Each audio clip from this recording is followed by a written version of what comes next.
Hey everybody, welcome to the Run Button E3 podcast. Just a quick note, this was recorded a day or two after the last press conference, and Kyle and I weren't there, so everything that we're saying is based off of those press conferences and off of Twitter and off of other sources reporting mostly from E3. But I just want to let everybody know that this was recorded back then, and so we don't have all of the time in between then and now to have learned more about these things. So a couple things might be outdated.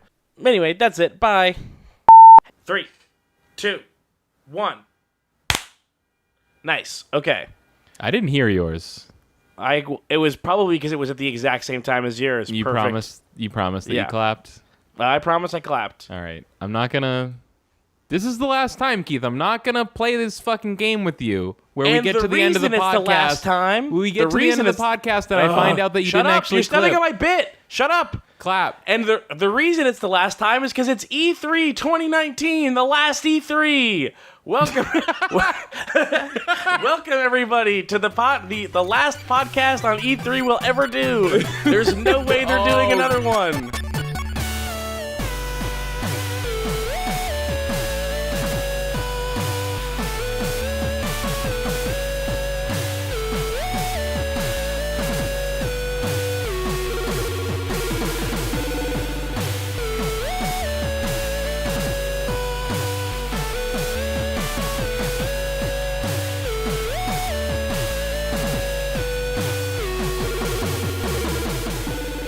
Oh my god, nothing has made me more excited for the death of E3 than you saying that we will never do an E3 podcast again. No more deciding if we're going to do live streams on the day. No more taking a ton of notes for E3 podcasts. It's dead. No more Huzzah! Recording a E3 podcast 3 weeks after E3 and trying to remember things. Oh, boy. Are you excited for the last one? It's bittersweet. Oh, for fuck's sake. I gotta say goodnight to my daughter. Okay. I mean, I love her, but, Whatever, I don't, This is a safe place where you could be annoyed at babies. Last E3. We'll never get fucking... What's the fucking Bethesda guy? I'll never have to try and remember whether I like Phil Spencer or not again. We'll never have to see a sports car on the stage and know that Forza is about to happen. Well, that was a Lego sports car, so it was the best case scenario. Did you see my tweet?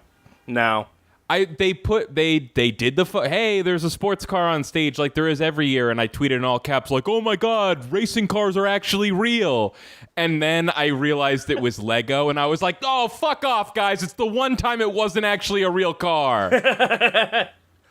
Hold on, let me finish this gummy candy, then we can get started in earnest. When I worked at Best Buy, well, I guess this didn't happen when I worked at Best Buy, but at Best Buy, I worked with somebody who I knew personally who was working at a Best Buy that was further from where they lived because they used to work at the Cape Cod Best Buy and they got fired because on their 15-minute break, they were waiting in line to buy a Coke from the Best Buy, but then their break ended and they didn't get a chance to pay for it, so they went back to work and then paid for it later. And so he got fired. That is outrageous. Is there anything worse than a company? Oh, you know what? I might have been thinking about a different person who got fired from Best Buy because I think the person I'm thinking of who got fired was, he was like their high-end AV salesperson, like when like millionaires walk in and they're like, I don't know what to do with all this money. What TV should I buy? He's like the guy that tries to convince them to buy like $4,000 TVs or whatever. Right. Yeah. What $2,000 stereo and $4,000 TV can I fill a room with? Yep. Yeah. So he had a guy who was like all set to go to buy like legit thousands of dollars worth of electronics. And all it was is that he just wanted, like, the customer wanted to see some specific feature happen in front of him so that he was sure that it was the way he was going to want it, and that's it. And in order to do that, the salesperson needed like a special, just like some fucking like HDMI adapter or something.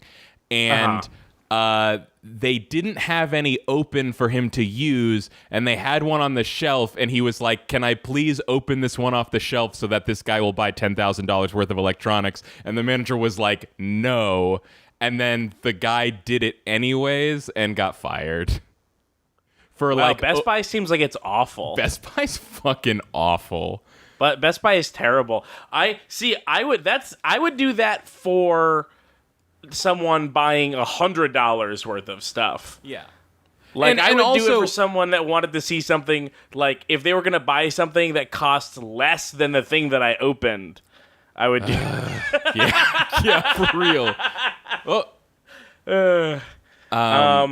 And like real quick, this guy also, he was like the only kind of employee at Best Buy that actually made commission. So this guy was gonna make like hundreds of dollars if he could just open his fucking dongle, and the manager's like, no. That's fucked up.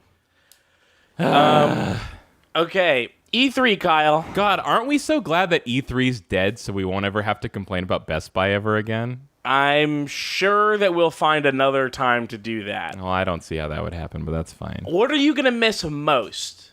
I'm going to miss Phil Spencer standing with one hand holding his other hand, like up towards his chest. Only Keith would ask a question and then immediately answer his own question for you. Well, no, that's what I'm going to miss. What are you going to miss? That's what I'm saying. You said, what are you going to miss? And I opened my mouth, and then you told me what you would miss. This is not a weird thing. I ask a question and then answer it and then throw it to you. That's normal. Okay. I would say what I'm going to miss most is, who's the fucking Bethesda guy that Todd I hate? Howard? Todd Howard, yeah. I'm going to miss Todd Howard being on stage and me hating him, and then also having to watch him. The short guy that looks sort of like a knockoff, who's his name? Kirk Douglas? What's the guy that was in Wall Street? Uh-huh. Douglas something? Yep. I don't know. Probably not Kirk Douglas. You're thinking, anyway, I think you're thinking of Kirk Douglas. He doesn't look anything like Kirk Douglas. No, I'm not thinking of Kirk Douglas. I'm thinking of I'm thinking of a Douglas. I'm thinking of a different Douglas? I think it's a different Douglas. Do you want to hear my Todd Howard tweet from a few days ago? Sure. Watching the Bethesda press conference, and really excited for Todd Howard to announce that he hasn't gotten a haircut since E3 2018. You know what? I will say Todd Howard actually, he started the show with a pretty decent joke. You remember what he said? Yeah, this guy's a fucking comedian. Every year he comes out with a joke. Was it a joke about how he's surprised that people are there because of how trash they've been? Yeah. He came out and said, we've had an incredibly exciting year at Bethesda GameWorks or Game whatever the fuck. And I was immediately in my head like, wow, that's a way to spin it. Are you serious? But then he added like, and based on that excitement, I'm surprised any of you are still here. And I was like, all right, that's fine. Yeah, yep. And then referenced it again. Michael Douglas. It's Michael Douglas. Michael Douglas. That's not a real person. He looks kind of like a young Michael Douglas. No, that doesn't happen. Oh, wait. Okay, I thought you were saying Michael Douglas does. Oh, no. Todd Howard looks like Michael Douglas. That's a good point, because I was going to say Michael Douglas actually looks like an old Michael Douglas. Yeah, right. So, like, imagine if... It's not like... Don't look at young Michael Douglas, but look at this old Michael Douglas and imagine if he were young. Yeah, I know what you're saying. And that's what Todd Howard looks like. What you're talking about, you're not talking about if Michael Douglas was in like a Marvel Cinematic Universe movie and had to be young, so they digitally de-aged him. You're talking about if Michael Douglas was in any other movie and they just needed to cast somebody to play young Michael Douglas, they would cast Todd Howard. Yes, yeah, totally. That's totally it. If Todd Howard was a better actor, because he did not sell those jokes. So you just watched the Bethesda one. Is that why not liking Todd Howard is fresh in your mind? Yeah. I just finished the Bethesda one, and I was really and by interested. Just finished, you mean like 9 minutes before we started? Oh no! I finished the press conference after the time we had agreed upon that we would start.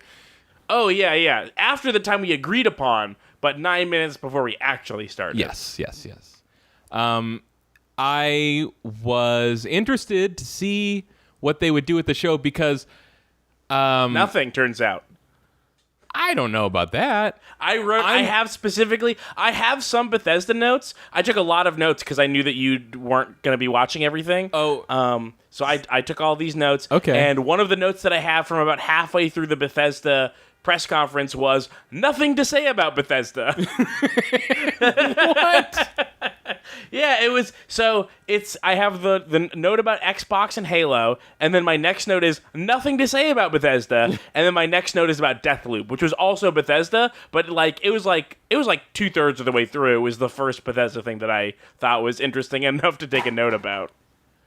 Okay, I mean, in a sense, I agree with you, but I guess to me, I thought it was very worth noting how the show, like the tenor of the show as it began, because it, like, they walked this really delicate line of, like, how do we express that we totally shit the bed with Fallout 76, but without really saying it? Like, how do we spin shitting the bed? And they were like, oh my God, our fans are everything. You guys are just so much, and you keep us in check. You always let us know when we overstep, and we appreciate that about you. I had a really funny tweet about, inspired partially by this, but that wasn't their only thing that they shit the bed on, because they also just released Rage 2. Wait, sorry, you cut out. You said you cut out after I had a tweet or something. Oh, I had a tweet that it's partially inspired by them talking about Fallout 76. Oh, okay. Specifically about, like, all these games that are coming out whose whole goal is to, like, get you to keep playing them forever and never stop. Yeah. And how they're making E3 boring. I don't know if I think this was. I don't More remember boring. who this was. Sorry, it was already boring. I think this might have been Jeff Gerstmann, or it was somebody. It was just like, you'll, like, here, get ready. This game will never end. It's like, great. I hate satisfaction. Yeah, it fucking, like, yeah, that was Austin? That sounds right. But the game specifically that said that it was a never-ending quest was Phantasy Star Online 2. Mm-hmm. Which, I'm excited to play that. I played a little bit of it on, like, a weird clone server. 700 years ago. Yeah, like, probably, like, 4 or 5 years ago. Dude, and I was a huge fan of the first Phantasy Star Online. If I was in charge of that reveal, I would have framed it as a story of, like, this is what our team of archaeologists has unearthed in Japan. they were surveying some ruins, and they found this USB drive. Because that game's, like, legit 8 years old or something.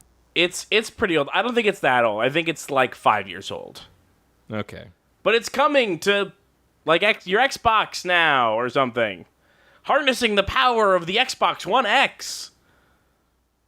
Do you want to try and do this in an order, and so we're not just jumping around? Because we can stick on.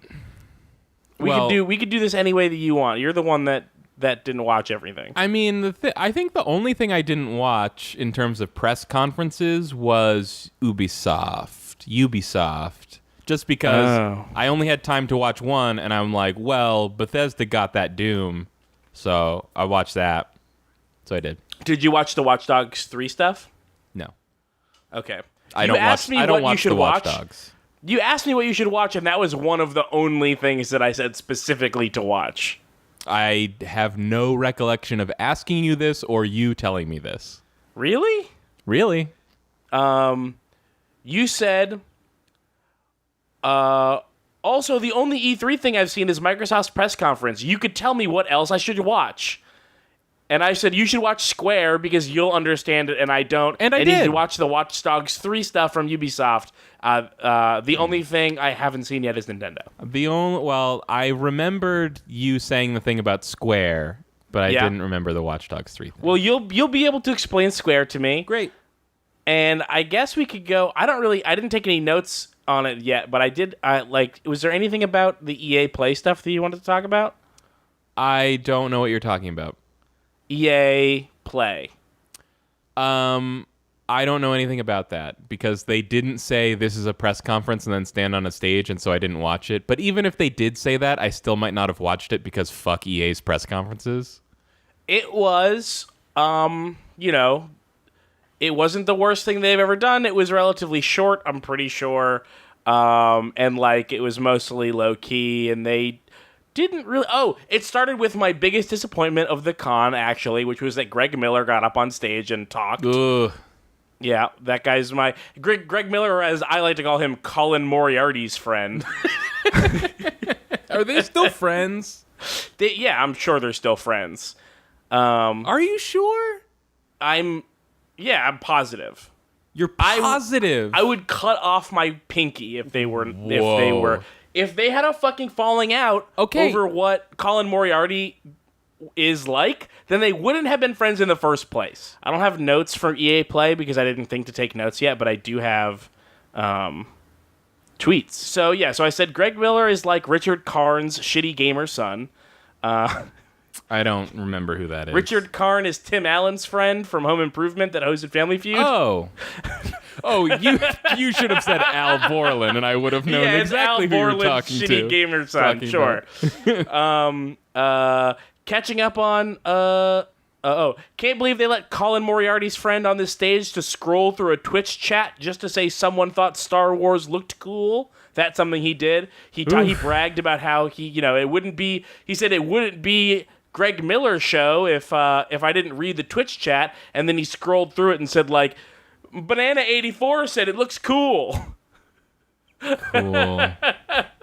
God, what a boring waste of space that dumbass is. Anyway, I used to like him. Sorry. Yeah. Though I'll still give him props though. Kind of funny is a good name for a thing. I like it. A little generous. Is it? It's not, though. That's what I like about it. It's not generous. Well, it's self-deprecating, but not self-deprecating enough. Like, barely funny would have been. I have just a random tweet. By the way, to answer your question about in order or out of order, Run Button's never discussed anything in order, so I'm not even sure we're capable of it. My notes are all in order, so we can do it if we can focus. Well, I have that moment when Tim... Allen? Nope. That's what my brain wants to say. Video game Tim Schafer. Tim Schafer, right. Tim Schafer came out on the Xbox stage right as they announced, I think this was the announcement of this, that Microsoft bought Double Fine. Yes. And I actually tweeted out a direct quote from him. He said, "Hi, thank you, Xbox. I'm so excited to not own my studio anymore." Wow. Yeah. Does he know that he was in charge of that? Well, I don't know. It's just like it just felt like a really weird moment to me, like how they say, we bought this thing, and then the owner of the thing has to come out on stage and talk about how excited they are to have a boss now or whatever. Like, if I'm Tim... let's be clear. Tim Schafer is not happy at all that Microsoft owns his thing now, but he is happy about the check that he got. I don't know. Like, if I was Tim Schafer, I could totally see myself being like, yeah, now I got this fat check, and I have the support of like not needing to go on Kickstarter or Fig for money anymore. Yeah, I get why he would like the deal, and the idea that he would then be sarcastic about not liking it, I think, is maybe even disingenuous. Like, if you don't like the deal, don't fucking take the deal then, Tim. Yeah, no, I mean, it's like Double Fine. I think Double Fine has been one of the few studios that's been pretty vocal about like the difficulties they've had like staying in business and stuff. Yeah. So I'm sure that's a big weight off their shoulders. But then there's the other side of that, which is like, yeah, maybe you're not like doing the video game developer equivalent of living paycheck to paycheck, but like now you have the sword of Damocles hanging over your head where like the moment your game stops selling, they're just gonna dump your whole team. So it's like the same shit.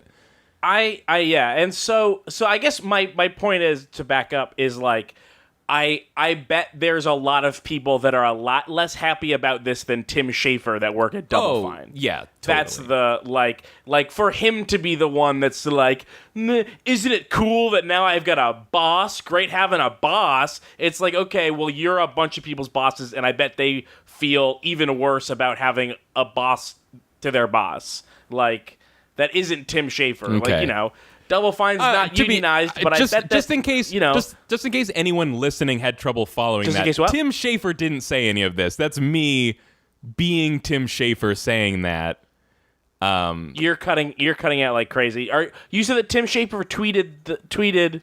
Oh no, Keith, it was a Yeah. joke. I said it was a direct quote. I was joking. It was a thing I said. Oh, well, you said it was a direct quote, so I just thought it was so obvious that he wouldn't come out on stage at Xbox and say, "Hi, thank you, Xbox. I'm so excited to not own my studio anymore." I thought you said it was a tweet. Yeah, I tweeted a direct quote, okay. and when your internet was cutting out. Sorry. All right. I also said it was a direct quote because it's like part of the tweet is that the tweet is in quotes, like as if he said it. Right. That's all. Okay. Now I understand. Yeah, it sounded, the way that it sounded to me was that he went on stage and said, like, it's great to be working with Microsoft, and then later on Twitter said, great to not own my studio anymore, which is believable, that's believable that he would then go on Twitter and be sour. Sorry, that is believable, you're right. Though I guess, like, the part of it that rubbed me weirdly is like I personally don't give a shit about Tim Schafer because, I don't know, he seems like a fine guy, but like you said, he's a bunch of people's fucking boss, and bosses suck, and so Tim Schafer probably sucks. Sorry. Yeah. But the thing is, I guess, it's like when Microsoft says, hey, we bought Double Fine, and like the crowd erupts. And it's like, dude, if you like Tim Schafer, you shouldn't be that happy that Microsoft owns his shit now. Yeah. So the thing that I wrote was Double Fine acquired by Microsoft. Acquisitions are bad. That's what it says in my notes. Because it's also like when there were a few years where Microsoft was getting criticized every E3 for not having a slate of first-party games, and they not making. Yeah, well, so that's the thing is so they didn't have a slate of first-party games, which is true, and they weren't making a strong case for why you should own an Xbox, which is true. And then they announced last year, we're starting these studios, and we bought these studios. And it's like, okay, well, that's something. And then this year they announced, like, we bought more studios. And it's like when people roll. are saying, like, you're not making any first-party games, they didn't mean just, like, go buy other people to make the games for you. They meant, like, set up a studio and hire a bunch of unemployed developers is what they meant. Well, like, yeah, I mean, that's assuming that those acquisitions were in direct response to that criticism, where I think it's more like just trying to get reasons for people to buy an Xbox.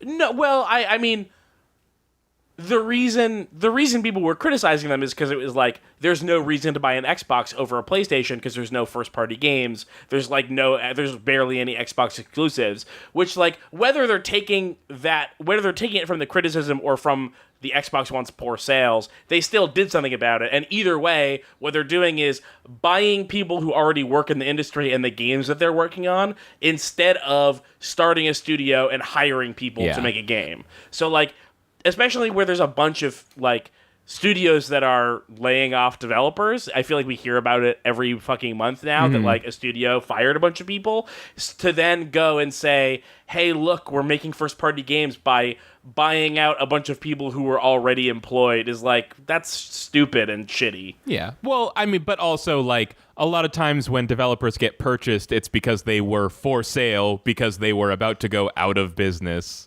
Kind of like the Double Fine thing, but that's maybe true. Were they about to go out of business? They had, like, a few pretty good hits. From where I'm standing, it looked more like was Obsidian about to go out of business? It's just Microsoft comes around with a big fucking check and it's tempting, Yeah. That's like, to get back to what you're saying, like, acquisitions are bad. Like, I feel really torn about the Obsidian thing because it's like, like we said with Double Fine, it's like, it's cool that they will now have the funding of Microsoft and they can focus on making their game and not focus on how do we keep the lights on, but the game that they're going to be focusing on making is one that Microsoft has total control over. Actually, the game that they're making now is for Take-Two. Oh, what are they making? They're making Outer Worlds, the space Fallout. Oh, okay. Yeah, I don't know how much of this have you seen? None. On Outer Worlds. So Outer Worlds, they had that really, really good dig in their launch trailer, which was from the original creators of Fallout, which launched right after Fallout 76 bombed, which was fucking spicy. Oh wow, yeah. I'm the guy from the Bethesda presser. Yeah.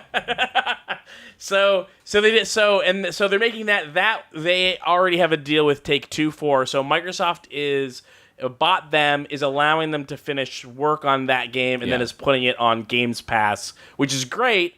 I have some like ideas about that game might not be so hot, but whatever. Yeah, I mean, like, allowing them might be more like they were under contract to do it, so the only way Microsoft could buy them is if they still put the game out. Right, yeah. Well, but the thing is, they could have just been like, okay, well then we're not buying you, right? Or something, you know. But so that game was on was in the EA Play thing. I'm pretty sure that they had that out during the EA Play because it was. Oh no, wait, that doesn't make sense because it would be Take-Two. Does Take-Two work with EA? That doesn't make sense. That doesn't. So it must have been during Microsoft. But that they had in the trailer, it might have been before E3 even, but they had in the trailer like, you could choose to be a hero or a villain or a psychopath. And it's like I am so fucking over a game that's like, we made this world specifically with the intent for you to be a hero, but you can just kill everyone for no reason and end up in the same spot. Like, it all leads to the same road. You can act in total self-interest, or you could act totally selflessly, or you could kill everyone with no regard for any life, and it all just goes to the same place in the end, whatever. And, like, the launch trailer was so strong because they were like, with all the corporations took over, we're on Mars with all the corporations. It's not Mars. It's, a far, far away place. So, and it's like, the corporations have a stranglehold and we don't really know what to do. But then a new person showed up and they're going to fucking change things. They're going to fucking kill everybody. Right, and they still kept that for the new trailer, and they were like, the corps have control of everything, but a stranger shows up. Are they gonna be our hero, or are they gonna be a fucking psychopath? And then it's like some guy gives you a gun, like this is no use to me. Please help! And he hands you a gun, and then you just shoot him in the head. And it's like, what fucking game is this? It's like insane. They showed. They showed that. They showed a guy asking for help and giving you a weapon and then you murdering that guy. Fuck off. And it's like, okay, if you want to make a game where I can do that, that's fine. But the fact that I can kill anyone and there's no real fucking consequence for that, and it all just leads down the same path, is fucking stupid. And it's 2019 and we shouldn't be doing that anymore. Like, dude, that was appealing to me when I was 12. It wasn't even appealing to me when I was 12. It was appealing to me when I was 12. But it was also, appealing to a lot of people, and I don't fault people that. But you can fucking corroborate that I have played KOTOR 1 and 2 like a combined 30 times, and I have never done a Dark Side playthrough on those games. That's so fucked up. You know that, right? Like, we've talked about this before. Yeah. I can't do it. It's fucking... It's like, I can't just be... Like, because, like... It doesn't do anything for me to pretend to mercilessly kill someone. When that's what the framing is, too. Like, in a Call of Duty game, you're mowing down dozens and dozens of people, which is fucked up. And I have, criticisms of that, too. Yeah. But, like, they don't frame it as it's not a choice. Choosing to be evil. Right. Right. Yeah, they just say, like, the game is you've got to kill them all. Yeah, you're just doing your duty to your nation. Right, as an international cop. Yeah. Yeah, like, totally for me these days, I'm so less and less interested in really almost like any forms of violence in games. Like, just every passing day, I have less and less interest in this. So, like, yeah, totally. Like when I was a kid, random violence was fun and funny because recording hitched for a second. But also... it was just impressive for video games at the time that like, ooh, that like this game allows you to have the choice to do random violence. You know, it was like, it was a different version of the, you see that mountain, you can go to that mountain thing. Right. Look at the bodies flying everywhere. Like, how do they even like, do literally, that? like, look at that guy, you can kill that guy. And like, that was impressive in 2003 or whatever. Yeah. And now it's 2019, and it's look at that guy. You can recruit that guy to your resistance movement, which is Watch Dogs 3. We'll get to it. I won't. That'll be actually that's a pretty interesting thing to contrast with this, the like totally senseless violence now versus like kind of senseless recruitment of like anti-fascist warriors. So you saw nothing on Watch Dogs 3, right? Real quick before you tell me about that though, could I just get like a yeah from you about like how fucked up it is that like a bunch of people that we know and respect would just like talk about playing the Division 2 like it's a thing to do and not have to qualify? Isn't that fucking weird? So I was check out this cool game where your main verb is the extrajudicial murder of American citizens. I wrote this. Division 2 is Oath Keepers. Do you know about the Oath Keepers? Kyle?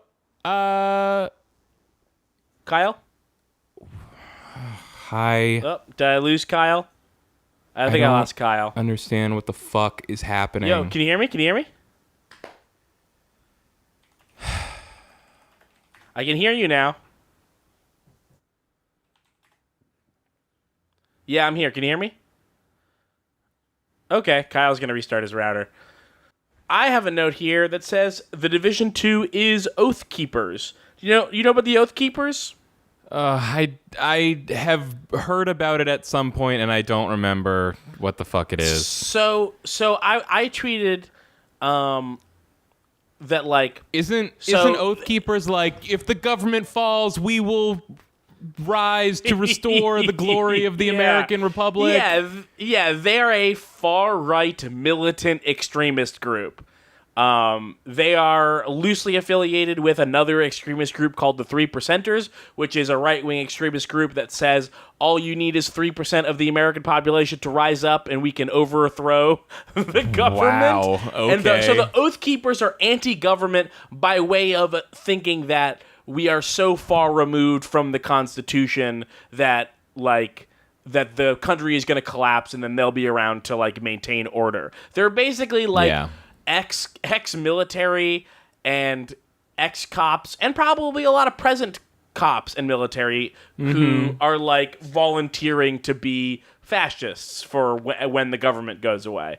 And so Division 2 is like all wrapped up in a mostly Ubisoft-inspired backlash against the idea of games that are apolitical. And so, this game is apolitical several times. What's that? The Division 2 is apolitical. Don't you remember? They told you. So that's the thing. I tweeted like that. The problem isn't specifically that they said their game was apolitical. The problem is that it's a game about like right-wing extremists.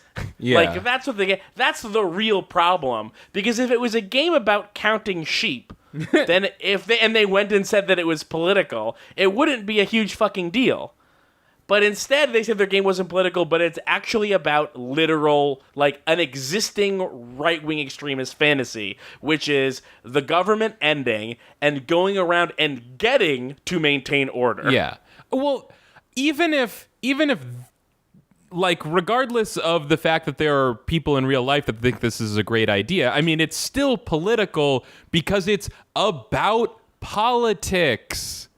Yeah. It's about governments and societies and structure and laws. These are literally what politics means. Yeah. But like specifically, you're right, but I guess my point is like it's not just political, it is so political. Yeah. Like it's like one of the most political games I can even think of, because it's a game. It's not just a game that is like an expression of American imperialism. It's a game that's an expression of domestic terrorism. Like, this is a game where you essentially play as future domestic terrorists. Yep. It's crazy. It's just it's just insane. It's wild. Okay, so did you want to double back and talk about Watch Dogs? Or did you have more to say about The Division 2? Which, by the way, the thing that they announced, Division 2, is another one of these games that never ends, and they just want you to keep playing it, a.k.a. games as service. Yeah. So what they announced was, like, their first big content pack, right? Which lets you kill a traitor to the U.S. government and protect the Pentagon. Yeah! It's just crazy. Yeah. I mean, just okay. I guess I'm just, like, talking about this kind of stuff and assuming that everyone can follow, but, like, just to slow down the bus just enough to explain, like, The Division 2 is a game about the American government collapsing, and you're gonna help put it back together the way it was. And, like, with guns. And the guns are how you put it back together. There's no, like, you don't, like, form a government or anything. You just go around and you don't hold kill the elections. people who disagree. Yeah. Like, even if it was not about guns, it's still a game about putting America back the way it was, like, as if that's something to aspire to. Right, yeah. And, like, fuck off. And also just that, like, yeah, can you not hear me? I can hear you. Can you hear me? Can you hear me now? This is gonna be a motherfucker to edit.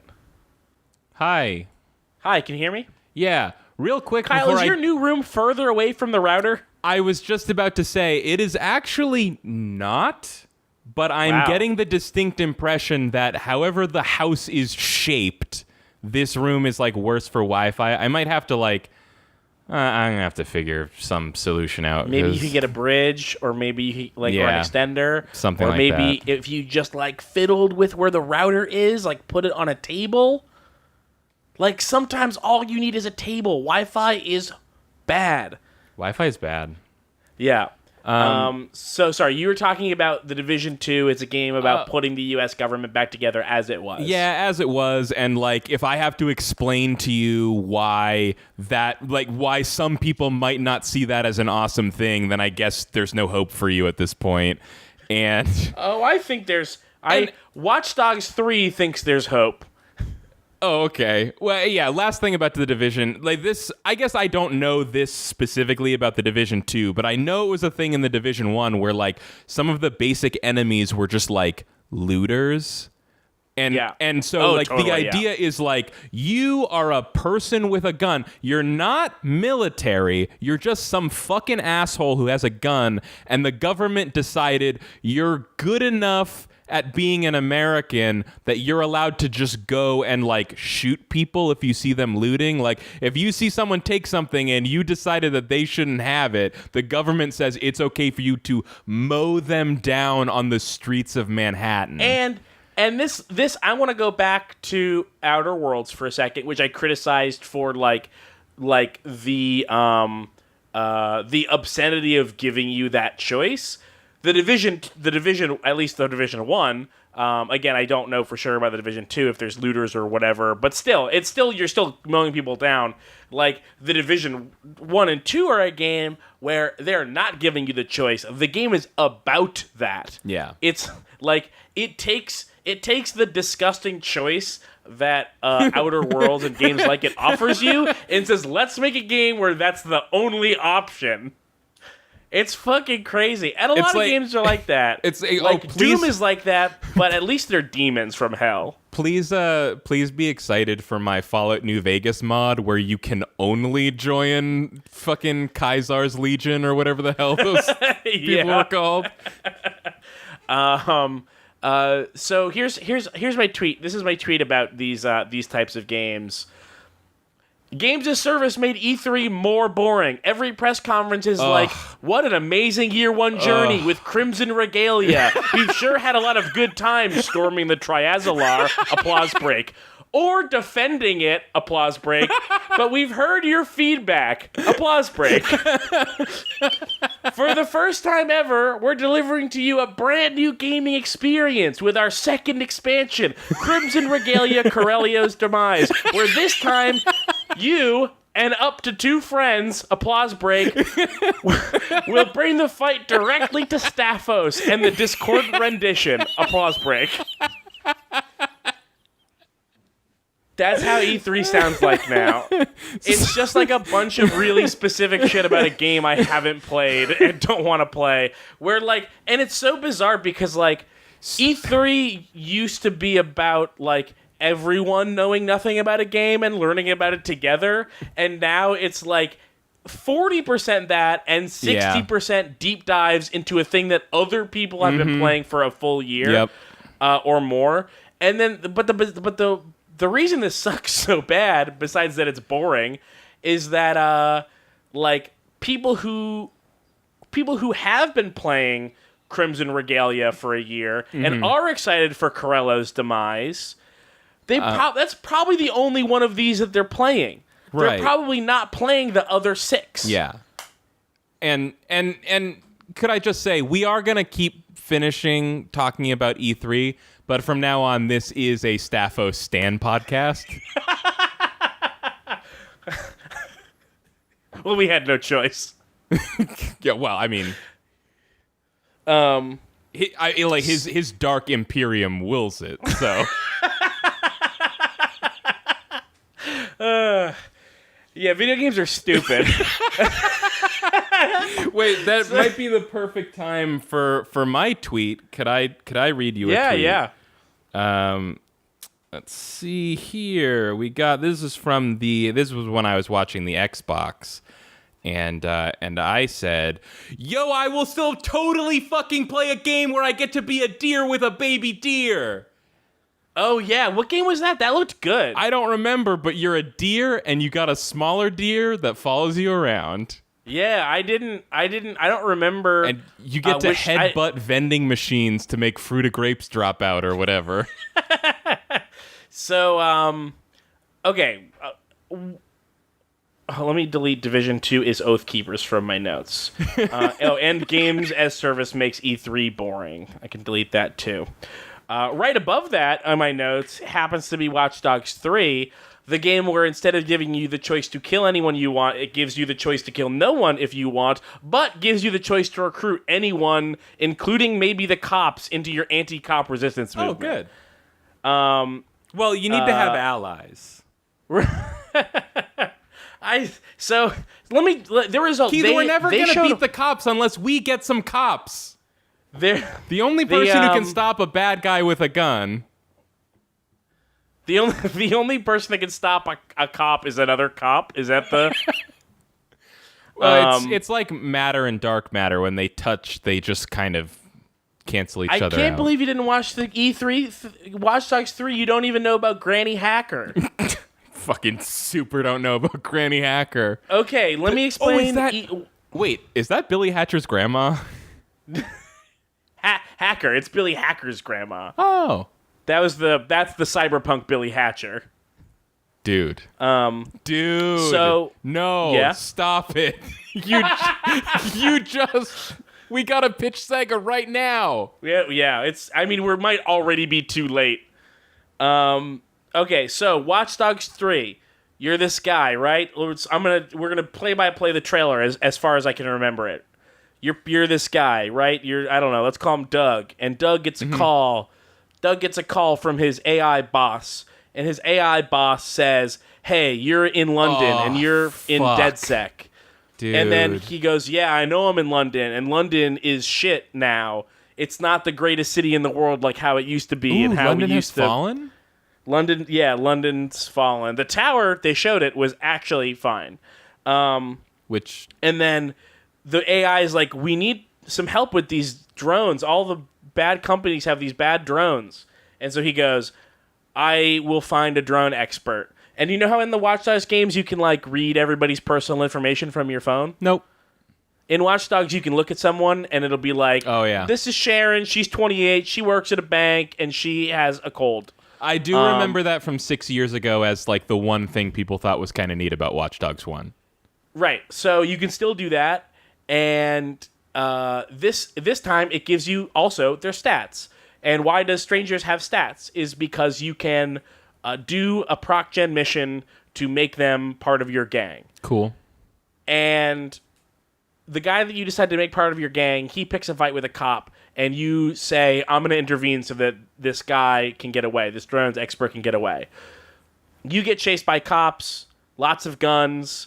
It seems fine. Like, the action stuff seems fine. I was really relieved when later on I heard that you can play this through this game without killing anyone, which is not what I want to do. I want to kill the bad cops in the game. I do lust for blood. Right, but I like that it's giving me the choice of who not to kill. Yeah. If I can get through the game without killing anyone, that means I have free range on who I actually think should die. It's cop CEOs and centaurs, right? Yes. I had a sign. My dad gave me a motivational poster where you could rearrange all the letters, and I made it say, kill cop CEOs and senators, but Kyle misread it as centaurs. You spelled it Sentars. No, the letters got all mixed up. Oh, okay. Yeah. So you could only see the end of the word, and also the letters were jumbled because the S got moved. Yeah, I mean, also you did kind of run out of letters. I ran out of letters, so I had to get creative with some of the symbols they give you. Yeah, so I had picked up on that. I just thought you got creative about how to spell centaur. Right, okay. Okay, so here's what happens. You go and you fight through this, because the cops they're all pissed that you are joining in on this fight, and they kill you. They kill your character. Oh, no. And then here's what happens. Huh? He's dead forever. Permadeath. Oh. What? Permadeath? Permanent death? Permanent death. Permadeath. Whoa. And then you pick from one of the other recruits. Oh. No main character in this game. Whoa. You play as a group of people. I'm in. A constantly rotating group of people. I want in. One of those people is an old lady grandma hacker. Fuck She's cool. yes. She is so old. She walks slow. When she vaults over a thing, it is not graceful. She has a little spider drone with a gun on it, and it can crawl under doors and shoot people with the gun. Yes. It's pretty cool. Here's what AI boss. Why does the Anti-Corp hacker group take orders from a robot? Why does the Anti-Corp hacker group recruit people by stealing innocent people's data to manipulate them? Those are some questions that I'm sure that the game won't answer. Sorry, could I stop you real quick? I just got, like, when you said, oh, it's a guy, and then his AI boss calls him, I got so bummed out, because I'm like, oh, man, in the future, your boss is going to be a fucking AI. Like, I'm sure God he doesn't. Damn it. I'm sure he doesn't consider himself to be a boss. Right. And I'm sure that the DedSec people don't consider the robot to be their boss either. But it definitely is a robot, and he definitely is telling you what to do. Yeah, no, I know that you were editorializing, but I just so clearly saw, like, bloop. Keith, you've returned from your lunch break late 3 times in a row this week. Like, fucking... Thanks, bracelet. Yeah, sorry, whatever. Sorry, Best Buy. And then a week later, you come back from your lunch break late again, and they repossess your car that you rent from them. Ugh. Anyway. So one of the things so this is a Clint Hawking game. That guy worked on the Splinter Cell games. He worked on Far Cry 2. Mm-hmm. He followed me on Twitter for a minute and then stopped. Solid decision. And I got a good Twitter, I think. And this was years ago. Well, though. you would think that since it's yours. Dude, don't and follow me. My Twitter fucking blows. People would say that. I think there's people out there that would say that. I just post trash. So the thing about it though is that you can recruit anyone. That's what he said. Clint Hawking said anyone. Okay. Anyone can be part of the thing. It sounds like they made Watch Dogs into Metal Gear Solid Peace Walker /5. I don't know about Peace Walker, but the difference is no main character. That's crazy. Yeah. Not only are there no main characters, there's no like player character. They're all like proc gen people that you can choose to. Yeah, like it's very bizarre. I'm like still pissed about like seeing someone post an article that was like, you can play Metal Gear Solid 5 as a woman, and I was like, you can? It's like, yeah, recruit one and then only play missions where you can play as characters that aren't Snake. It's like, what the fuck? Shut up. That's a stretch. Someone is trying real hard to make excuses for. I guess, it's not, but like, no one was out there being they were just trying to make that fantastic game sound a little bit better than it was. Yeah. But it's a weird angle because no one was like mad that you couldn't play it. Like, it's not like a create your own character thing where you can create your own character but not a woman. Yeah, sure. Only Tony Hawk 2. Is that true for Tony Hawk 2? Yeah. It's fucked up. Tony Hawk 2 is problematic, you guys. Let's go fix it. Yeah, so the only thing that I really am not so sure about, actually like the biggest thing that I'm not so sure about is the recruit anyone thing. Like, why would that be true? Like, why would you ever be able to recruit anyone? Oh. Some people just don't want to risk their lives in an armed resistance against the government. What? Yeah. Huh. Some people don't want to do that. And a lot of those people don't want to do that because they're on the side of the government. And so it just seems like they're creating a very flat game where it's like, literally everyone basically agrees that the government is bad, including the cops. Yeah, weird. I mean, that is also literally straight out of those Metal Gear games, right? Where, like, all the soldiers you're recruiting are enemy soldiers, but they're just like, yeah, I'll be on your side. Yeah. There should definitely be a chance of that, right? And I guess it's different because those are probably mercenaries and you're a mercenary, and it's like, yeah, paycheck's a paycheck, right? And then they all fall in love with Snake or something. Yeah, pretty sure how like that's supposed to be the idea. Is like Snake's got this cult of personality, and he doesn't mistreat his soldiers the way governments do, and that's why all the soldiers want to be his friends. Everyone's arguing about who gets to hit the showers with Snake. No, man, it's just regular in here.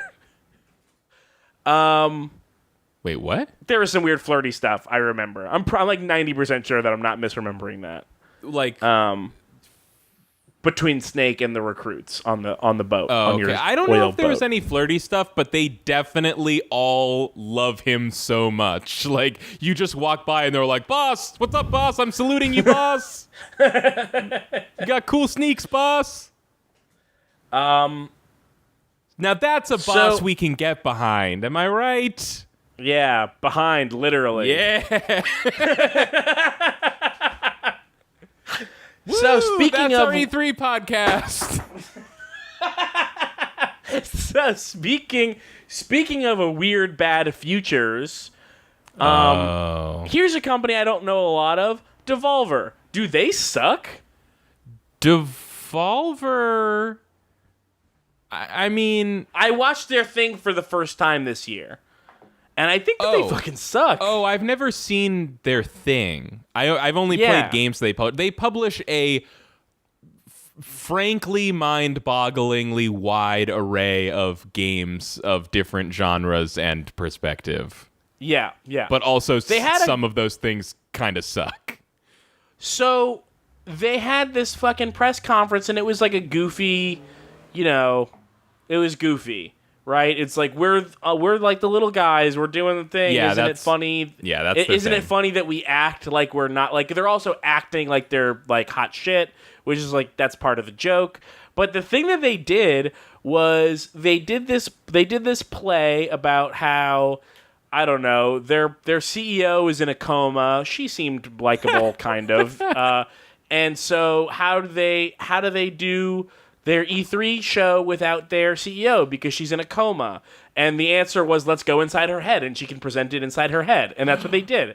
And while they were telling this, they were showing all these different games, and they weren't telling you who developed any of them, and they didn't show you any developers of any games. What? And all they did was just run some trailers while they put on a little play. That's not cool, guys. And it's like, so the thing that I was thinking of while I was watching it was the video game industry is so hard to get any sort of name recognition. Like the level of name recognition in the video game industry versus the sales that it garners is it's absurdly small. Yeah. It's so hard to get anyone to remember the name of a developer or the name of a publisher or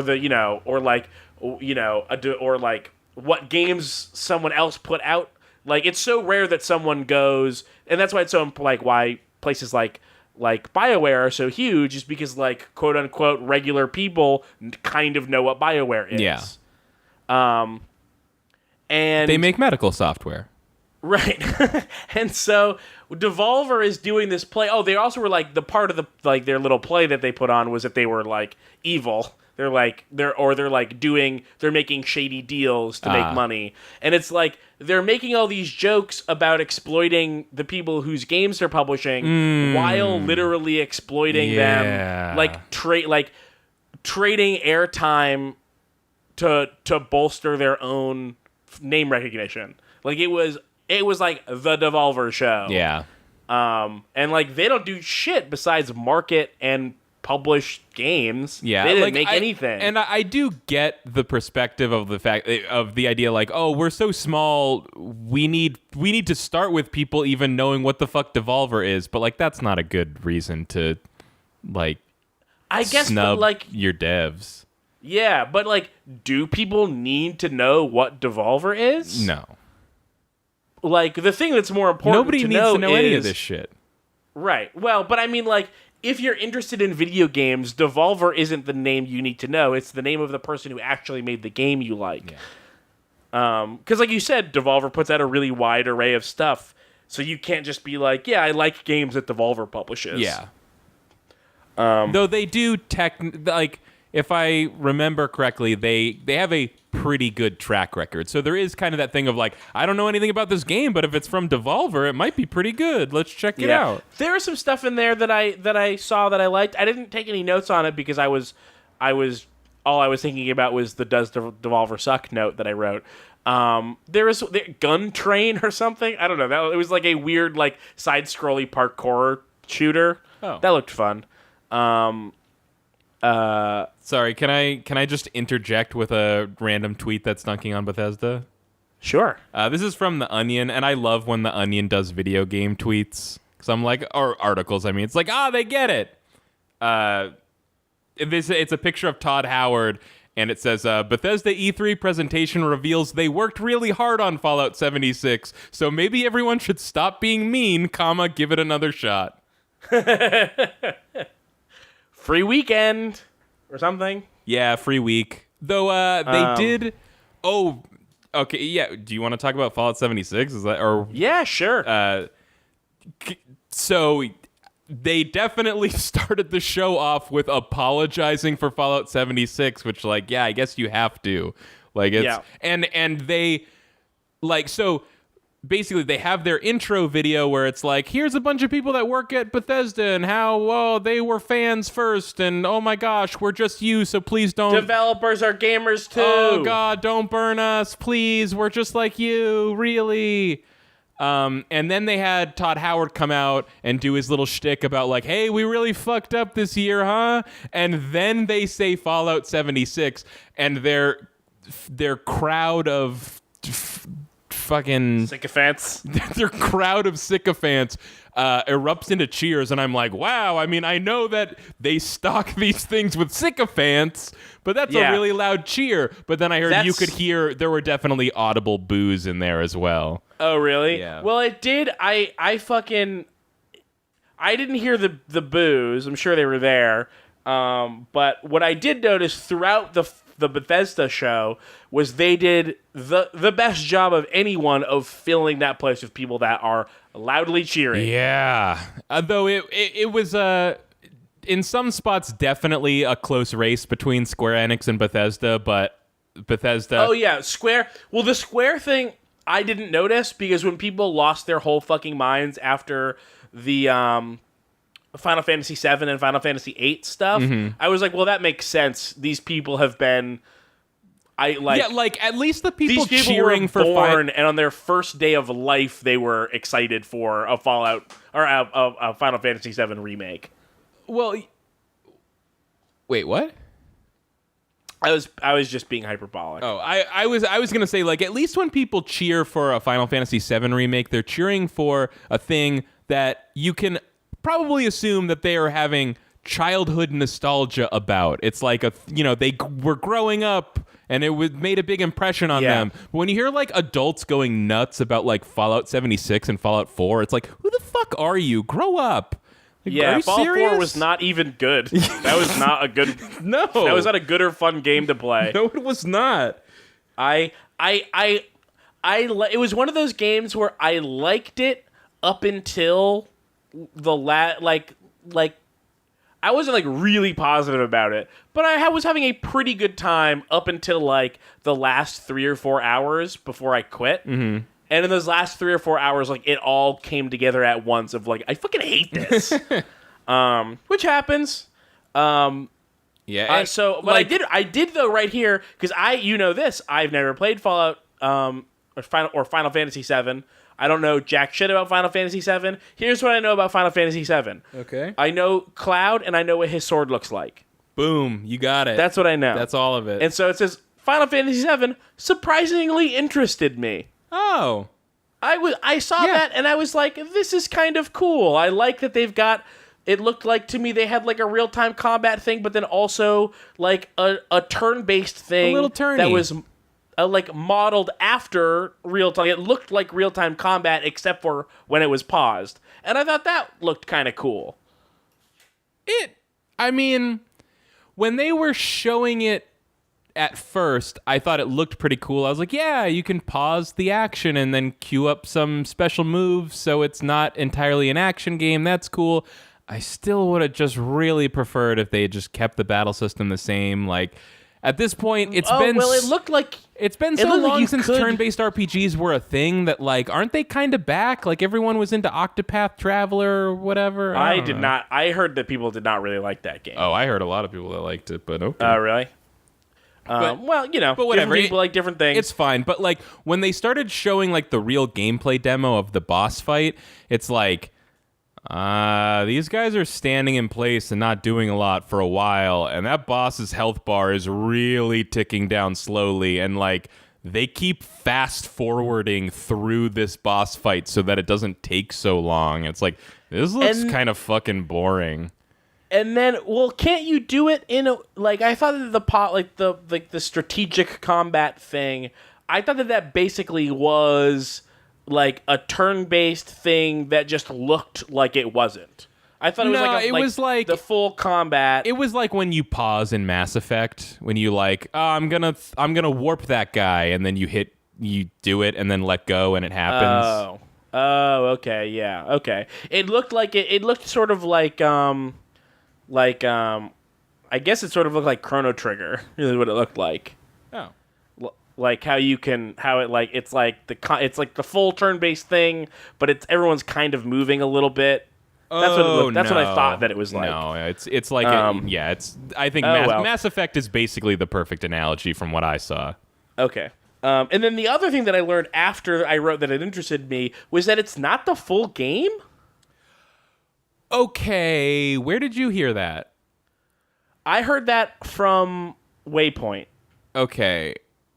And were they saying it like we asked somebody at Square Enix and they confirmed this, or are they just going off of when it was originally announced like 5 years ago?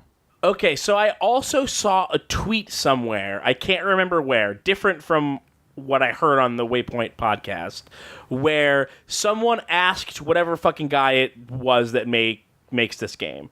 Like, how many games is this going to be? And he said, we don't know yet. What? Yeah, Okay. That's what he said. So here's the thing.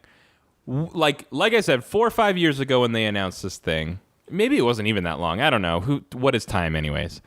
They said, this is going to be an episodic thing. We're thinking maybe 3 or 4 parts or something like that. I don't know if they gave an estimate. Maybe I'm just making that up. But they definitely said, this is episodic. Then, the game was canceled, restarted, I think maybe canceled and restarted again. And then ever since then, they've only just said, this is the FF7 remake. And they have never used the word episodic, or they've never said anything like this chapter, or like they've never alluded to any future releases. They've only ever said, this is the remake. But everything that they have shown has been from the very beginning of the game. But they could just be doing a thing where they don't want to show you everything in the rest of the game. The game that's already fucking out and has been out for over a decade. I know, but here's the thing. SETI says here, they said it at the Square conference that it's part 1, and then I think off stage they said it goes through the end of Midgar. Oh, fuck that. That sucks. Anyway, not into it. Yeah, but the reason what I was gonna say was that was kind of what they did with the original game too, was that they only showed stuff in Midgar, and it kind of made it seem like. And even when you play the beginning of the game, it just acts like there's no world map. You're just in the city walking around for like 10 or 15 hours, and then all of a sudden you get to a world map, and it's almost like a twist, like, oh, there's more of this game, holy crap. And it almost seemed like they were just doing that again because like that's the thing to do with FF7 or something. Yeah. I'm trying to see if I can find this tweet. Or like, I'm not even like... Oh, okay, I found it. Okay, it's a Jason Schreier tweet from... Schreier? Jason Schreier from Kotaku just asked Yoshinori Kitase, I don't know how to say that, how many games are going to be in the Final Fantasy VII Remake. He said he can't say yet because, quote, we don't know ourselves. Yeah, I mean... And I assume that he means that they themselves do not know how many games, but he could be saying that he can't tell us because we do not know ourselves. We do not know who we are. When we know who we are... We must go on a journey of discovery. Which, honestly, that might be the answer with the most games.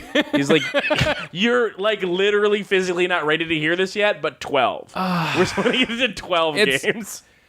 That's just so disappointing to hear, just because I always thought that releasing it episodically was a terrible idea. Like, I mean, like, dude, I'm not even going to waste time trying to think of which ones it is, but if you, like, made a pile of games where episodic worked out and games where it didn't really work out, like, the games where it didn't work out is a fucking mountain. You could make a hobbit hole and live inside like all of the husks of games that were deserved. Let's list some episodic games that didn't work out. Broken Age. Like basically any Telltale thing that wasn't Walking Dead Season 1, right? I mean, like... Every Telltale thing that wasn't Walking Dead Season 1. Life is Strange 2 seems to not be working out. I heard that the game is really good. The Half-Life 2 episodes. The Half-Life 2. Let's see. What else are... I mean, every Telltale besides Walking Dead Season 1 is like 9 things or more. Like, the thing that kills me about the episodic thing, it just seems bad for everybody. Like, it's bad for gamers because they get really excited when the first episode comes out, and then, you know, you lose interest. Other games come out. It's like, oh, I'm going to have to drag myself back to this other game. Like, and the developers seem like they lose steam in the same kind of way, where it's like, we're making a game that's already out somehow. And Kentucky Route Zero, people are really... have been waiting a long time for that last one. I mean, I've only heard good things about the game, but like at the same time, like, yeah, look at it. It's taken like what, 6 years for this thing to come out? At some point, the first 3 episodes were out, and I was like, Yeah, when they're done, and they came out pretty soon, like in succession. So I was like, oh, I'll just wait till it's over. And that was like 5 years ago. I was like, I've been waiting for the rest of Kentucky Route Zero to come out for like 4 years so I can start playing it. Yeah. Yeah. Yeah, that explains, though, why the FF7 remake is coming out in March. Because like I think I was listening to like Giant Bomb or something, and they were like, wow, I'm really surprised by that. That seems so soon. I never would have guessed that. It's like, I think none of us, like they and I, did not realize it was only like the first part. Okay, but it's only the first thing. But dude, there's fucking 2 Blu-rays full of shit in this game. Yeah, that's the other thing. He said 2 Blu-rays worth of stuff, and it's like, what? I don't. Yeah. Like, how are you filling a game that came out when I was... I think I was 1 year old when this game came out. I have an answer. When did this game come out? 1997. So this game has been out for 1997? For real? Sorry, no, it's 1897. Wait, is it really 1997? Is that when Final Fantasy VII came out? Wow, I didn't realize it was that old. So it's been 22 years. Yeah. It's been 22 years, and they somehow put the first act, maybe less than the first act, on 2 Blu-rays. Yeah. How did they do that, Kyle? You said you had an answer. Well, first of all, Keith, I don't want to get too technical here, but the character models in this game might have a few more what we call polygons than the ones in the original, and same with the environments. But 2 Blu-rays, that does not make... Especially because the environments in the original were 2-dimensional images. But there was a part in the trailer, I believe, where it shows like Cloud walking around a town and like maybe getting a quest from somebody or like doing some kind of side something or other, and like it was totally not in the original game. So I think they're like adding a bunch of shit for God knows what reason. Like that's the last thing JRPGs need. You don't need to go looking for shit to add. Okay, so when a Phantasy Star Online 2 says, get ready for a never-ending quest, they're basically talking shit because, like, there's just actually not really that much to do in those kinds of games. There's, like, a lot of stuff, for sure, but it's like, I feel like now that I see the scope of this, it really feels like... The fun comes from doing the same thing over and over again just because it's a fun thing to do. Right. But this is like, we just want to make like a 900-hour video game. Could I say like a never-ending quest? I snore. But what I really want is a never-ending story. You just want to ride that dragon. That luck dragon, fuck yeah. So that's what Dragon's we got. Sick. We got PSO2, that's a never-ending quest, but Final Fantasy VII might be a never-ending story. It's got a luck dragon. I have place for everything and everything in its place. Bahamut. It's the luck dragon. Okay, Kyle. Yes. Let's jump back to the very beginning. Last thing about FF7. Okay. I like Tifa. Cool. Showed, you and everyone else. They showed Tifa, and everyone in the crowd got really excited. Cheered. And I was like, I think their excitement's making me excited. And then I got to see Tifa in the combat, and she's punching and kicking people, and that's when I realized, like, oh, I get to be Tifa, and I get to punch and kick people, and that's gonna be fun. Yeah. Did Tifa not punch and kick people in the original one? Not in real time. Oh, got it. Right. I don't know. There was just something about it where I was like watching Cloud run around and like hack people with a sword, and I was like, yeah, sure, whatever. And then I saw like Tifa doing the same thing, and I was like, yes. Look, if I guess I found my answer, which is that if I want to play a weirdo with a big sword, I'll just play Smash Brothers, because there's Cloud, and then there's 900 other weirdos with a big sword, and they're adding even more. Yep. Guess what? A bunch of people you don't know with swords are going to be in Smash. Everyoneer is here. Even more everyone is here.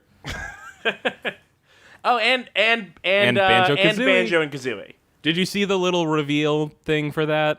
That was fun. Yes, I did. It was really cute with the duck hunt dog. Yeah, you see and the duck hunt duck being little shits. Yeah, you see a silhouette of Banjo-Kazooie, and you're like, oh, Banjo-Kazooie. And then it's like, surprise, it's the Duck Hunt dog and his little bird friend. And you're like, oh, Smash already has a not bear and a bird that hang out, and that's fun. But then actually Banjo-Kazooie are really there. So that's interesting because Microsoft owns those characters. Mm-hmm. This must have been like worked into their Xbox streaming deal. Well, which I think is really funny. Like they probably did that all at the same time. Well, actually, there was like from like a couple years ago or something, somebody asked like Phil Spencer, like, will you let Nintendo put Banjo-Kazooie in Smash Brothers? And Phil Spencer's like, yeah, that'd be cool.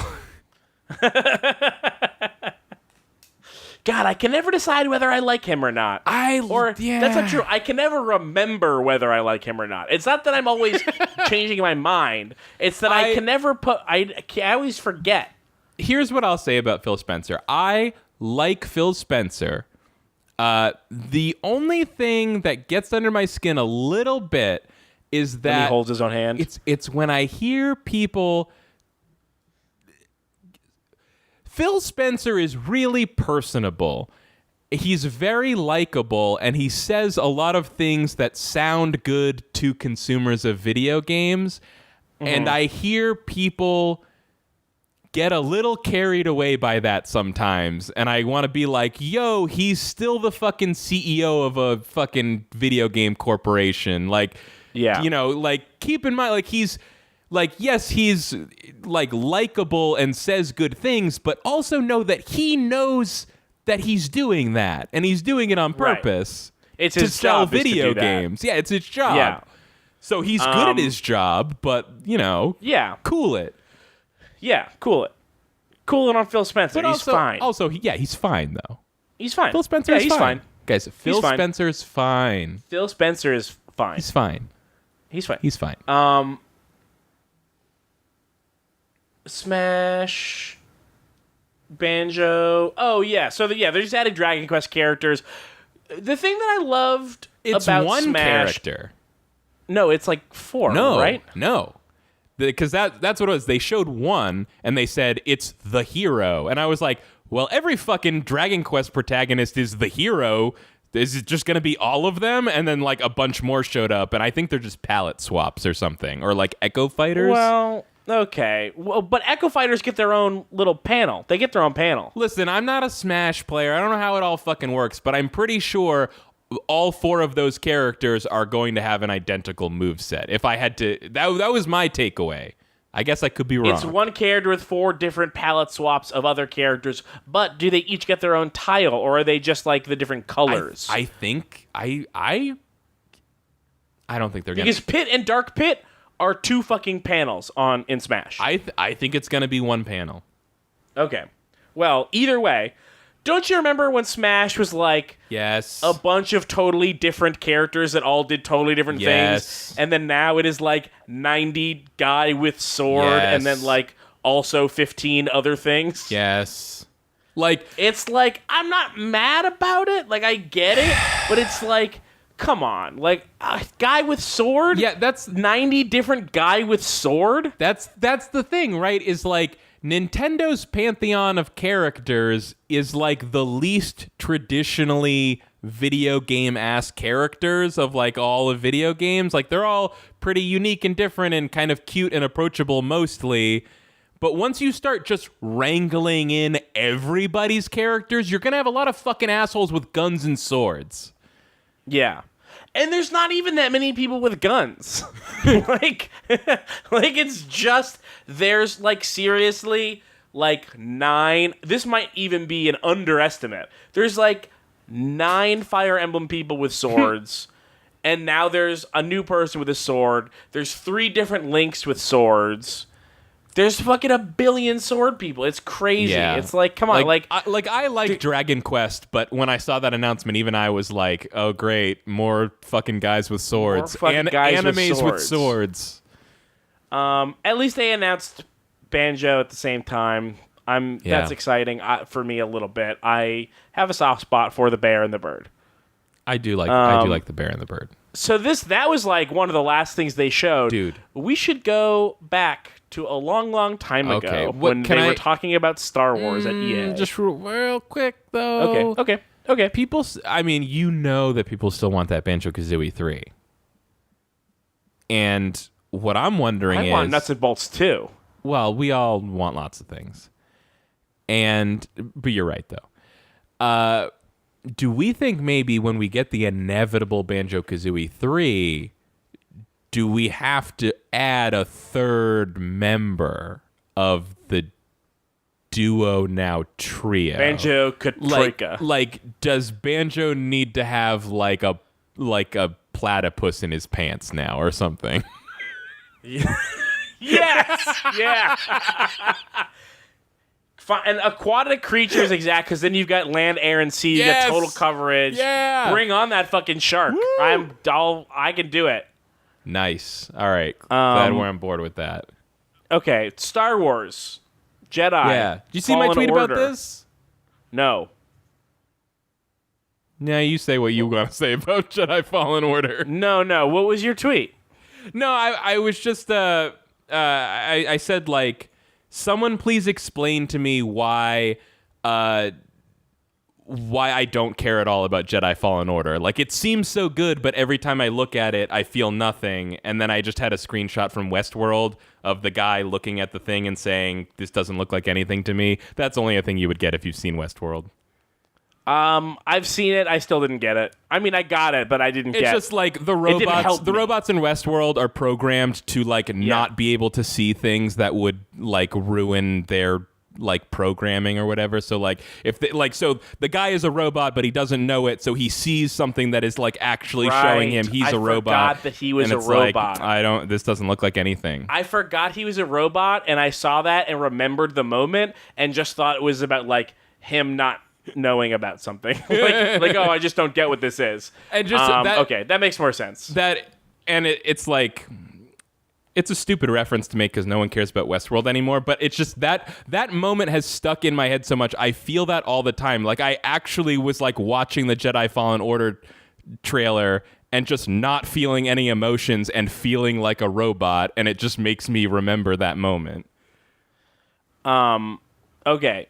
Jedi Fallen Order. So, recently people have been having some hands-on time. I saw something on Polygon about it. I saw something on Yahoo Games about it. And I saw that there was a Waypoint podcast about it. I have not seen any of that. I have not heard anyone talking about this game who's had hands-on.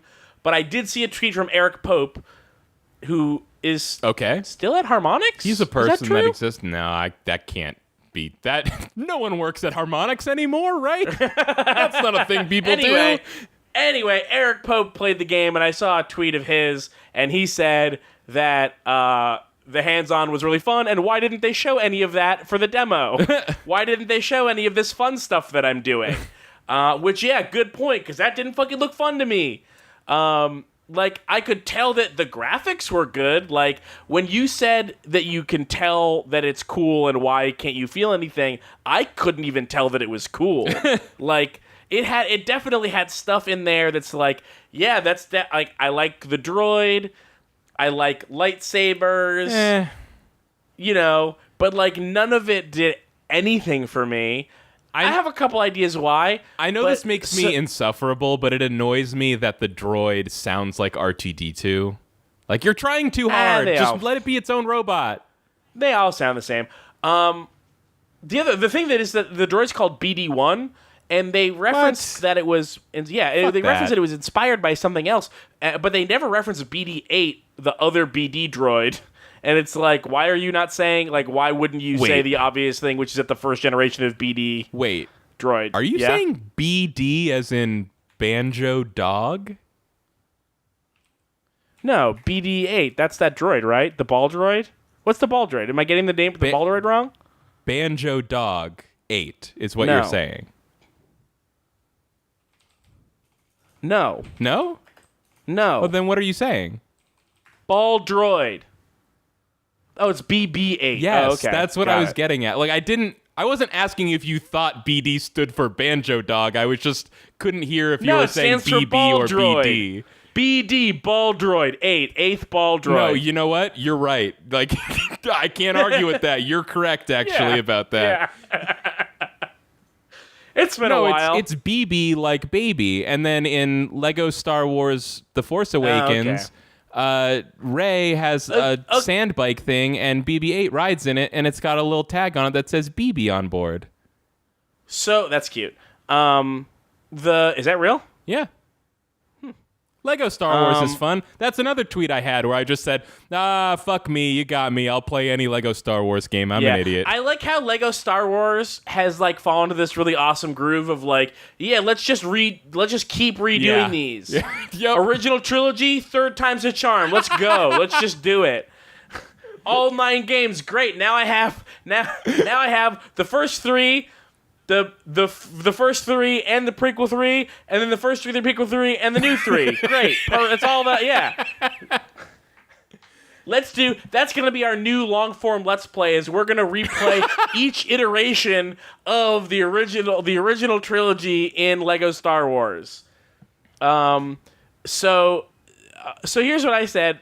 I said, there's a lot that doesn't do it for me about Fallen Order, but a big one is it just seems like you play as this hero Jedi going around being hero when everyone knows Jedi are cops. And a thing that I said later was, you haven't gotten to Senpo Temple in Sekiro, I assume, but there's like, imagine a corrupted Buddhist temple that has been taken over by monks who are obsessed with immortality. Imagine that in a From Software game, and now imagine that instead of what Jedi Fallen Order is investigating a corrupted Jedi temple. That's what I fucking want out of a game called Jedi Fallen Order. Yeah. That sounds way cooler than like, all the Jedi died and I kind of escaped, and so I'm just like gonna go beat up some stormtroopers. It's like, oh no, how's this one gonna turn out? It's like, dude, we already saw the fucking movie in 1977. Yeah. Well, you liked Rogue One, right? Like, I get having a thing kinda. In between. I mean, a lot of people liked it. It's my personally second least favorite Star Wars movie. Maybe after Revenge of the Sith. Okay, yep. Fist bump. Revenge of the Sith is the worst prequel movie. End of story. Well, then, some episode of Till All Are Watched we just did. This came up and I was like, I fucking hate. It drives me nuts that people think that's the best Star Wars prequel. And Jordan and Abby were both like, well, which one do you think is the best? I'm like, fucking either of the two that aren't that one. Yeah, it's literally a toss up.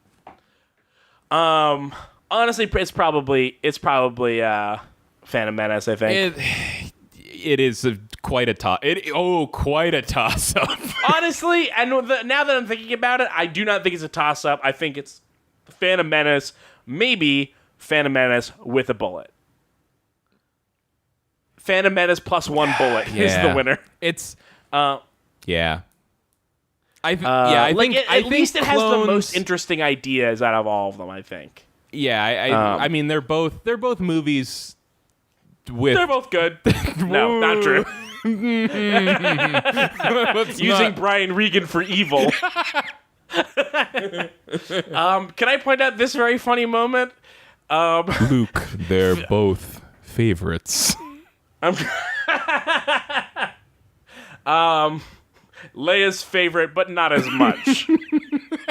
Not as much favorite. Yeah, right? Like, where the fuck was Darth Vader offering this same Faustian bargain to Leia? Right? He doesn't even give a shit. He might not know that she exists. I think he might not know, yeah. Yeah. So, okay, I'm going to play... This is from the... we're jumping to a weird spot here. Wait, sorry. But I want to play this clip of Phil Spencer talking about Xbox. Wait, what are you talking about? Isn't there a moment in Return of the Jedi where Luke is like... something, my sister, and that's like him, like letting Vader know, like, by the way. Oh yeah, that's probably true. He probably just assumed it was like his uncle's kid. Yeah, I just being a father is hard. It's a lot of self-doubt about wondering like, am I good at this? Am I doing the right thing? But I think when you screw up so bad that everybody hides your kids from you for 20 years and doesn't let you know that they exist, that's when you've really gone down the wrong path of parenthood. Well, you only find out they exist like after you start trying to kill him. Yeah, right. So I'm jumping, but I just saw this tweet of mine about Phil Spencer announcing single-payer universal Xbox. Here, I'm gonna play the video and then just try to say what he's saying along with the video because there's no other way to do this. Okay. On Team Xbox, we're guided by our belief that gaming is for everyone. My team and I are single-minded in our effort to bring everyone the games they want, for everyone to play with the friends they want, and for everyone to play wherever they want. Yeah! Single-payer universal Xbox. Xbox is a human right.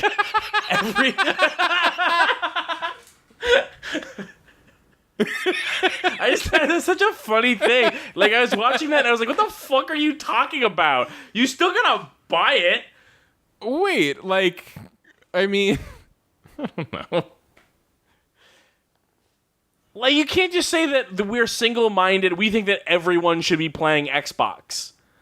Like, Wait. Of course you think that, but you're just gonna give Xboxes away. But Keith, I think you're taking a real weird read on this. Like, I don't think you're receiving this the way they intended it. I know that I'm not. They definitely didn't intend to imply they were going to give everyone an Xbox. But, like, that's what it fucking sounds like when you say, well, we are single-minded in our efforts Keith, to bring Xbox to everyone. No, but this is, like, for real, though, it's pretty obvious that their vision for Xbox is that sooner rather than later, you will be able to play Xbox games without an Xbox. So in that sense, but that you still they're need not saying fucking, everyone should have one. They're saying we're bringing Xbox to the people because you won't need one anymore. First of all, you're overanalyzing my funny joke. Second of all, I think you're overanalyzing Phil Spencer's genuine commitment to universal play. No, because you still need a fucking phone or a controller at least and a screen somewhere. Oh, wow. You just convinced me that the Playdate's a terrible idea. You don't think that the Playdate needs a screen? No, you seen that shit? People, like, barking at the Playdate for being, like, elitist or something. In what way is it elitist, except for that they did seemingly bully some, like a queer gaming group into changing their name because it was also called Playdate? Oh, yeah, I heard about that. Wait. No, maybe I heard about something else with the name Playdate. I heard that, like, somebody was, like, suing them over the name and being like, you can't call it that. Oh, okay. Well, I saw that they were like, hey, you should change your name. It would be unfortunate if... I don't actually know what they said. But they definitely seemed to, like, reach out to someone else that was using the name Playdate that I assume existed first and was like, you should definitely change that name, by the way. And they got a little bit of shit for it. So what was the thing you saw? The thing is, it's like, you know, people saying, like, accessibility is an issue for video games. Not accessibility in terms of, like, how you're playing the game, but, like, games are expensive, consoles are expensive, PCs are expensive, like, and some people just don't have the money that other people have. And so it was this sort of thing, and I totally get it, but I think they're maybe missing the mark on the Playdate when they're kind of saying, like, this is bullshit because it's, like, this really expensive handheld for, like, 12 games that'll probably be endless runners, that it's, like, really exclusionary because not that many people will be able to get it. But I'm kind of that's, like, but that's the only way to make a neat video game handheld. Like, hardware is just going to be expensive. And then also, it comes with 12 games. If that's $5 a game, it's $90 for the thing. That's like, it's not nothing, but it's like, and that's assuming, like, each game's worth $5. Like, if each game's worth $10, that's $30 for the... Yeah. Like, that's not how they're doing it, but if you do the math out, you're getting 12 games, those people that made the games have to get paid. Yeah. I think for me, it comes down to the fact that, like, the framing of this has always seemed to me just like, hey, we're making a neat thing. Maybe buy it. It's not like they're coming out here being like, we're fucking... or like, finally, at least somebody is not making a piece of video game hardware and trying to convince everybody that it's the next paradigm of video entertainment or whatever. Oh, yeah. What was, like, the fucking... Like, what was the big dog system? What the fuck was that called? The Mad Box. Yeah. It's literally mad. No, this is definitely a trend, and I get why it happens, but it's like, you're basically... Oh, so, Ice Cream Jones in the chat said... a long-term queer and feminist art games event got threats from the Playdate company to change their name. No, that sucks. Yeah, so fuck them for that, obviously. It's always like smaller groups who are more accessible to criticism that get criticism. The venture capitalists that are pouring money into it's the just Mad Box. It's just a chain. People are shitting on Playdate, and then Playdate's shitting on this like queer gaming group, and it's all just rolling downhill. Wow. Fucking what is it? Sad people. What is it? Hurt people.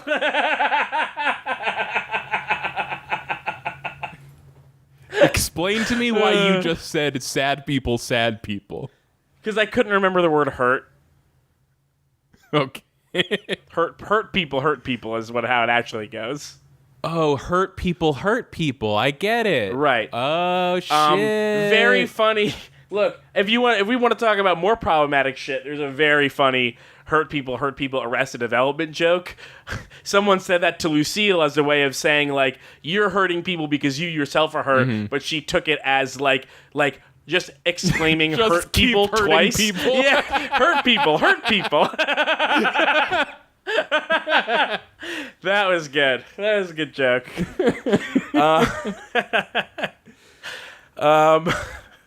Anyway, fuck Arrested Development and anybody who's like still trying to work with Jeffrey Tambor. Oh man, yeah. What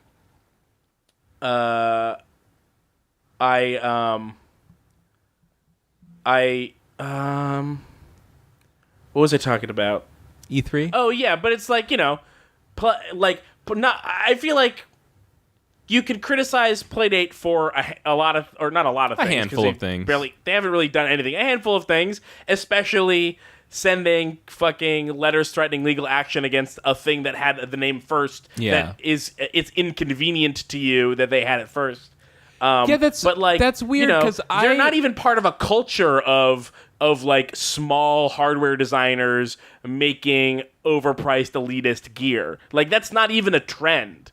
Yeah. So it's like there's not even a systemic issue there. There is a systemic issue of like anti-accessibility and elitism in video games, but it's not coming from small hardware designers making niche products. Yeah, that's like right. Yeah. Though it's weird.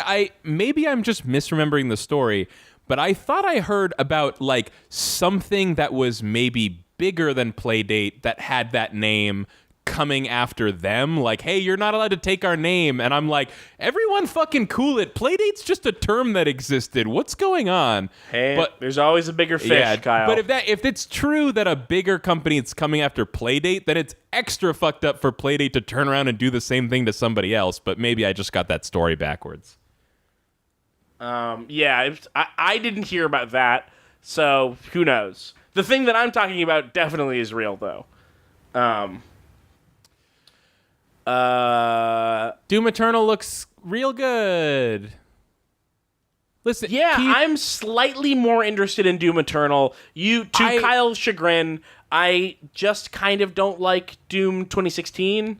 Yeah, I because of E3, this has been on my mind the past couple days. I'm just like, Keith's got to play more Doom. Like, it's not you don't. I didn't fall in love with it initially, but like, I just have such an impossible time imagining you not liking that game. Like, it's so good in ways that you would appreciate it confuses me. The thing, I don't like the Serious Sam of it all.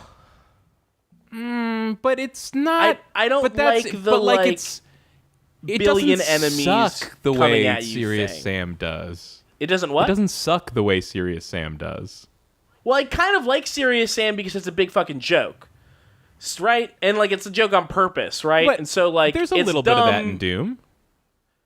Sucking on purpose? Like there's a little bit of like, you know, there's a bit of tongue in the cheek.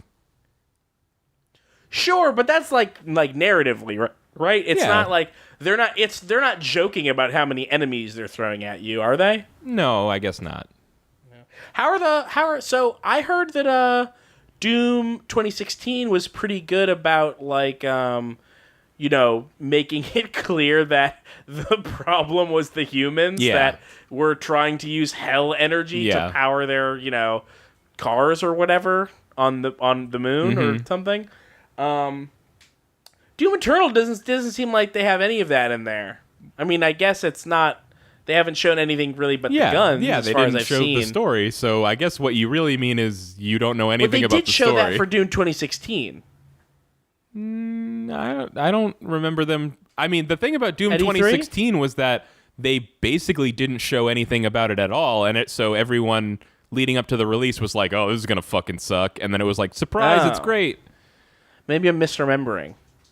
But yeah, I think there's potentially there was like that there's the rope. You've got the rope now, the grappling hook. Yeah, that seems fun. Yeah. My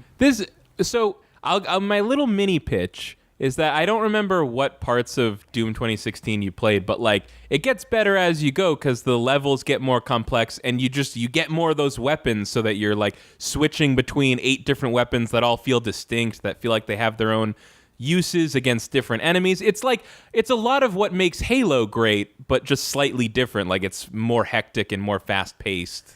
Yeah, well, so here's the thing. The other game that's like Halo but slightly different is Destiny, and I fucking hate that too. Oh, no. That's, I mean, and they're different. They're on... I think if Halo's in the middle, maybe Doom and Destiny are on opposite sides of it. I really just feel like the way forward is to balance these two perspectives. In Halo. In Halo. Infinite. Halo is the centrist candidate between the extremists of Destiny, the equally bad extremists of Destiny and Doom. I'm going to get you to play that game. I'm the progress candidate. Maybe.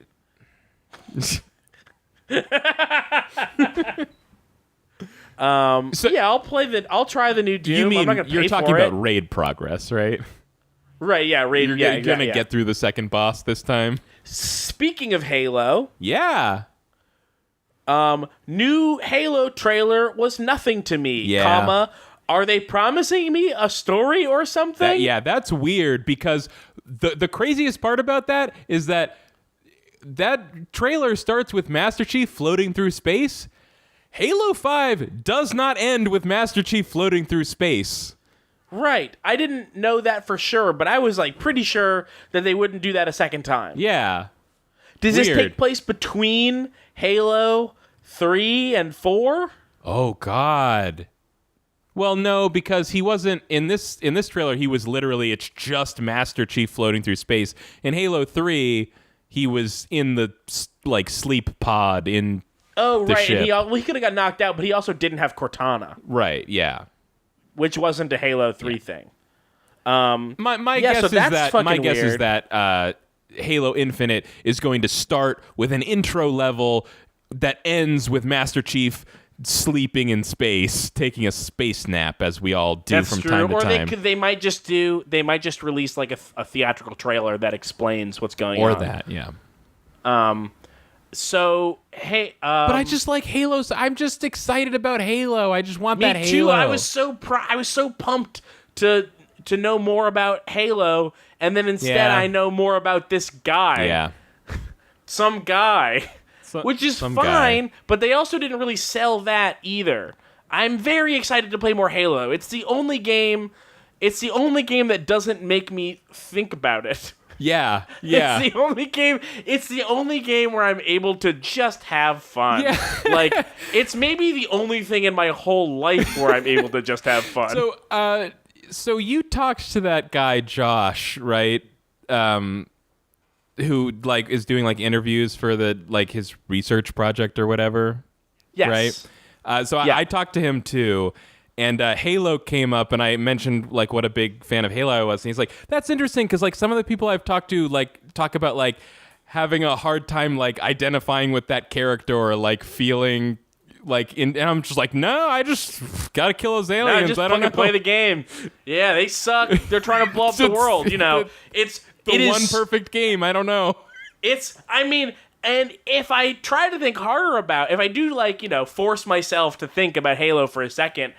It has set itself up a fairly uncomplicated story, especially when you consider Halo 2, where you've got like this obviously corrupt leadership leading a suicidal and a genocidal war to blow up everything, and then it's like, yeah, fuck the army, but like at some point, what are you going to do? Just let them blow everything up because the army sucks? I don't know. Fucking, yeah, kill all the aliens. Whatever.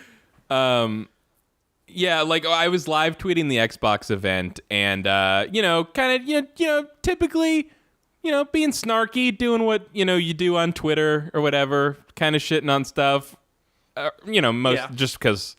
Yeah, just Twitter shit. There was more stuff to shit on than there was stuff to get excited about. And then all of a sudden my tweets go like this. Yeah, Sims give me that Paradise Halo, Island, motherfucker. though. I am a monument to all your sins. I'm like, God, I love Halo so goddamn much. I don't even know why. And then I added like, by the way, if you're noticing a stark difference in the tenor between my other E3 tweets and Halo, you're right, and I don't care, and I'm not apologizing. Honestly, though, like, a thing that I am a little bit salty of, like, we've talked about this before, right? Bungie making their big fucking stink about leaving Microsoft to go do games that they want to do, and then they just make a knockoff Halo, and like, the thing that people love about that game is it's, like, weird esoteric lore shit, and it's like, people were criticizing Halo for the exact same shit. It also has dope lore that they don't show you any of. Like, and then they just made like a stupider, worse thing and pretending like it's what they wanted to make all along. And then now they're doing the same goddamn thing. They left Activision making their big fucking thing about like, now we can finally make what we want to make. It's like, yo, what you really want to fucking make is Halo. Yeah. Yeah, it's always what you really wanted to make. For real, anyone that talks shit about Halo's lore but likes Destiny's lore is a Class A punk. Yeah, totally Class A. Or F- punk. Whoa. Not even a good punk. Class F punk. Because punks are cool. You're a poser punk. Fucking mall grabbing your deck.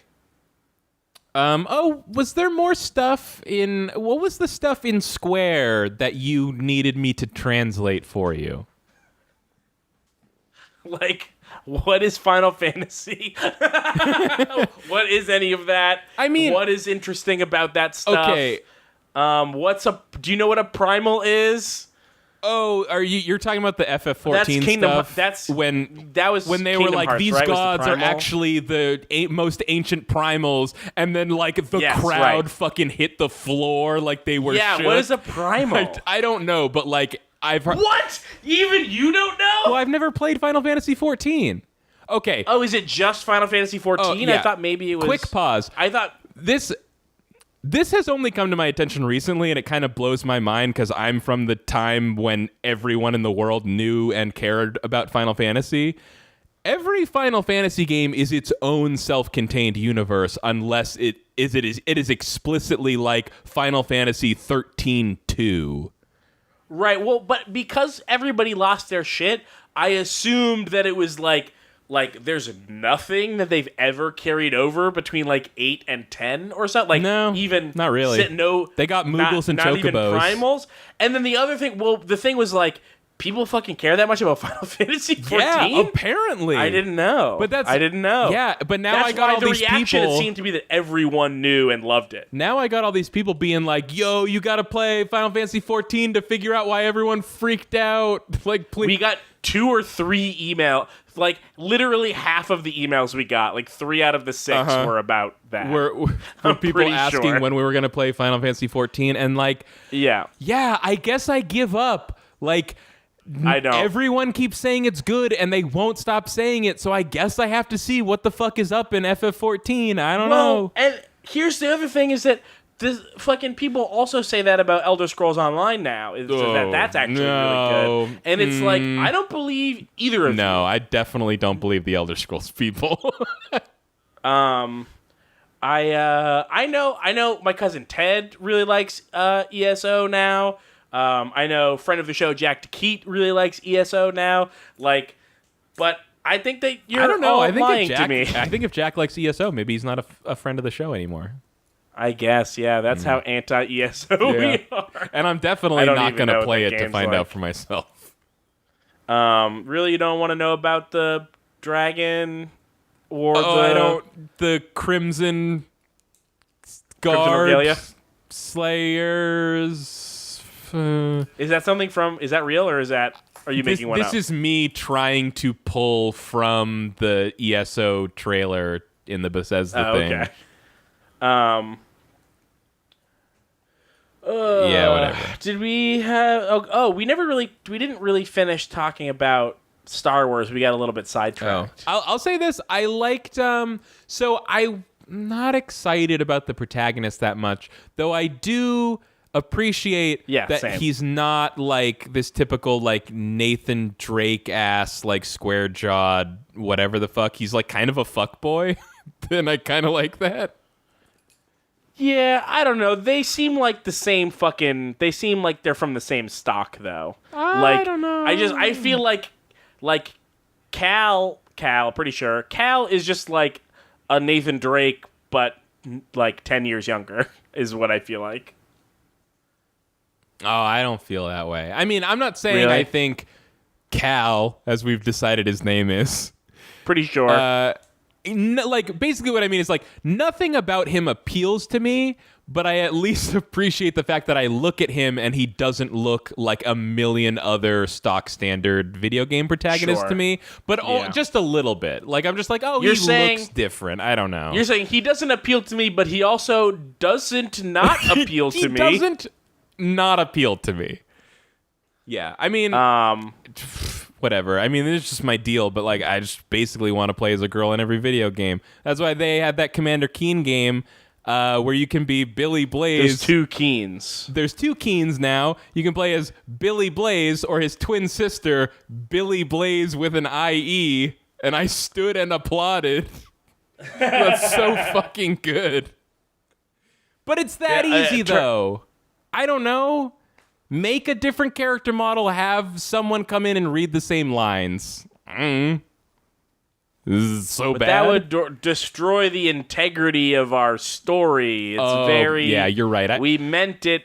It only works as a man. Our game can only be understood from a male perspective. Yeah. I guess I wasn't considering the integrity of their story. So, Fallen Order... I like Respawn games. There's not a Respawn game I don't like. There's only 3, but I like all 3. And they also happen to all be the same game. Except this one, which is... Except that, this would be the 4th one. Because there's Titanfall 1 and 2, and then Apex Legends. Yeah. And I like all those, even though they're the same game pretty much. Or all the buttons do the same thing. This is like their first different thing. Like, this is the first non-shooter that those fucking people that like Vince Zampella... Vince Zampella? Yep. Has made in like forever, right? Like I legitimately that's the Call of Duty guy. I do not know of a game that Vince Zampella has had a hand in that was not a first-person shooter. Yeah. Not saying they don't exist. Just saying I don't know about them. Yeah, same. That's kind of interesting, and I am predisposed to like a Star Wars thing. Like I am both hypercritical of Star Wars stuff, but also predisposed to like it anyway. Like, you know what I mean? Should I read Heir to the Empire?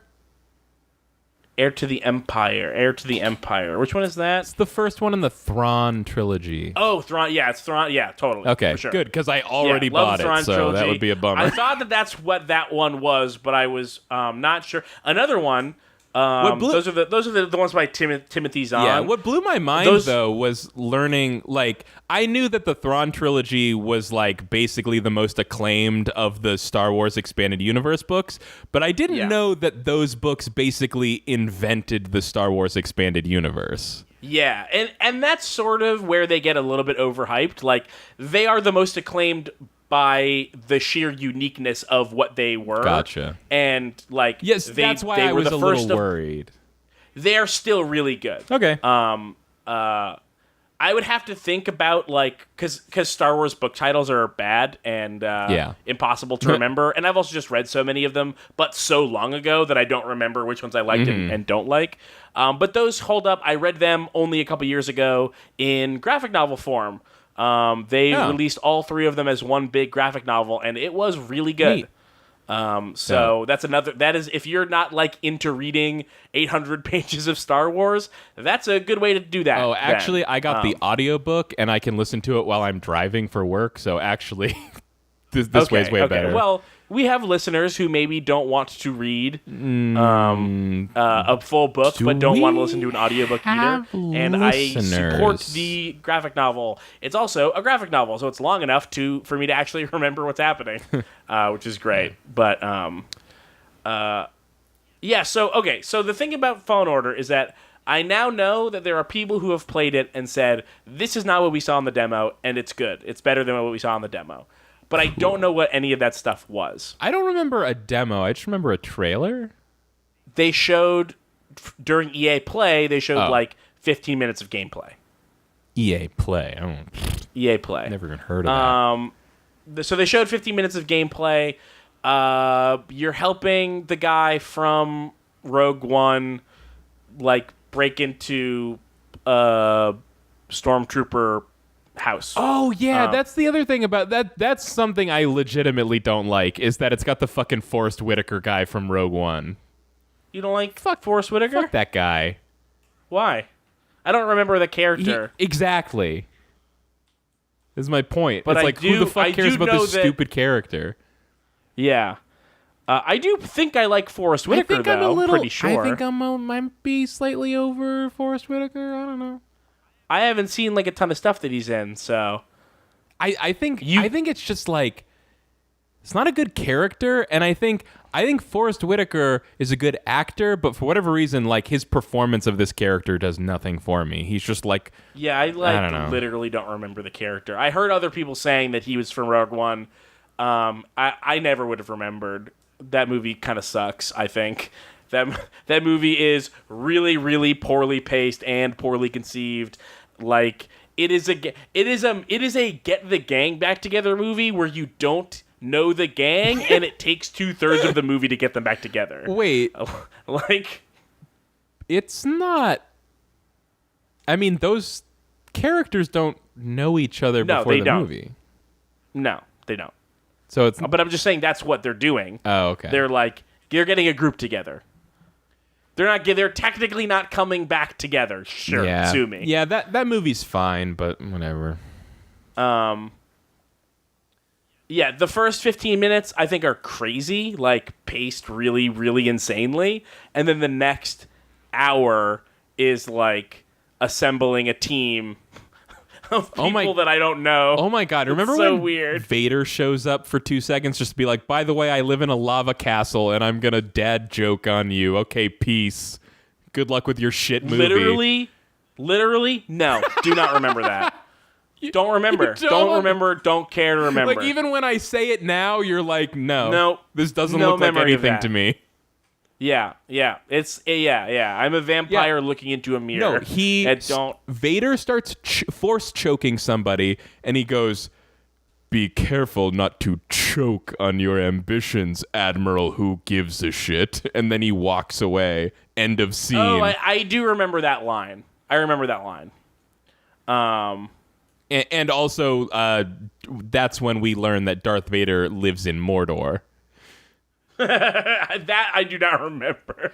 I think it's legit supposed to be the planet that they were on where he gets burned in Revenge of the Sith. And it's supposed to be like, oh, he's so fucked up, he lives. It's like it's where Darth Vader was born.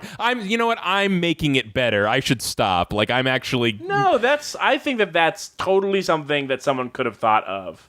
I guess, but when you're just like it's Darth Vader's house, it's on lava, and like that's all you get.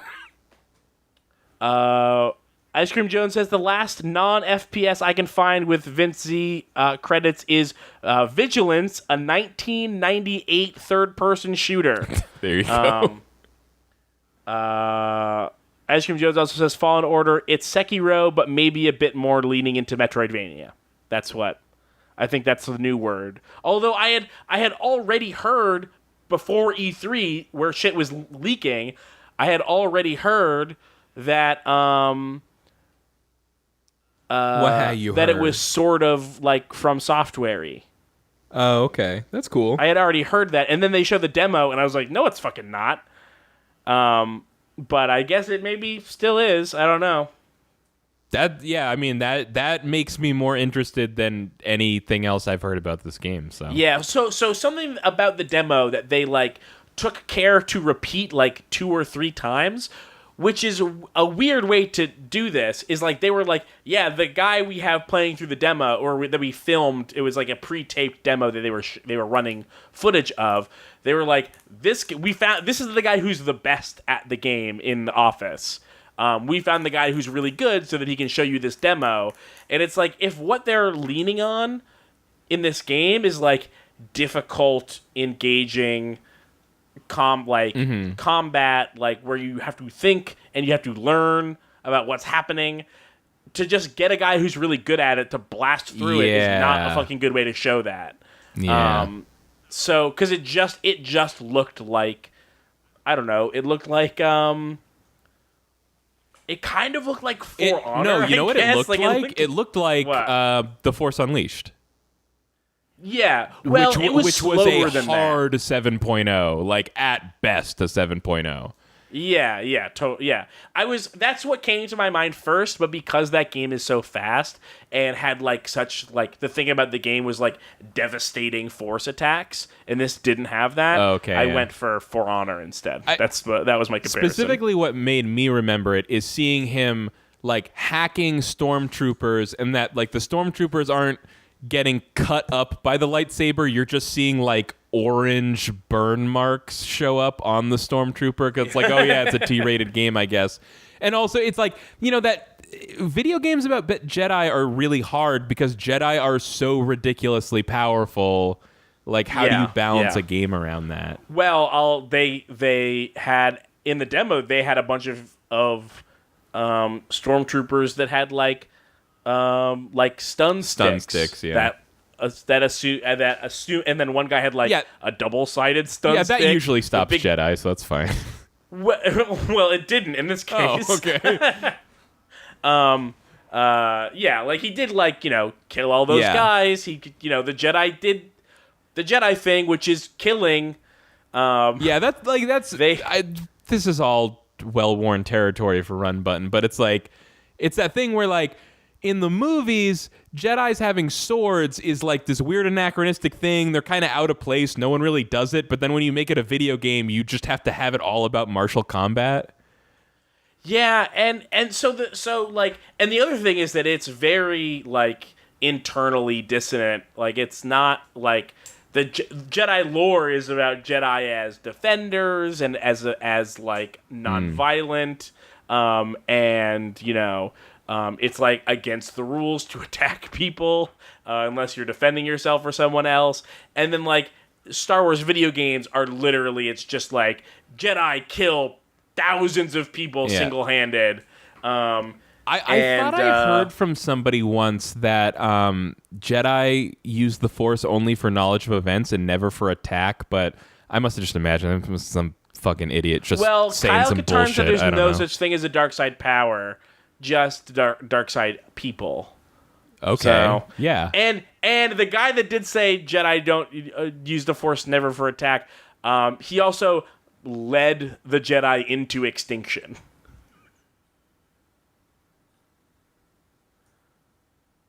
Kyle? Oh, I'm here. I'm just thinking about it. Just thinking about that? Just taking it in.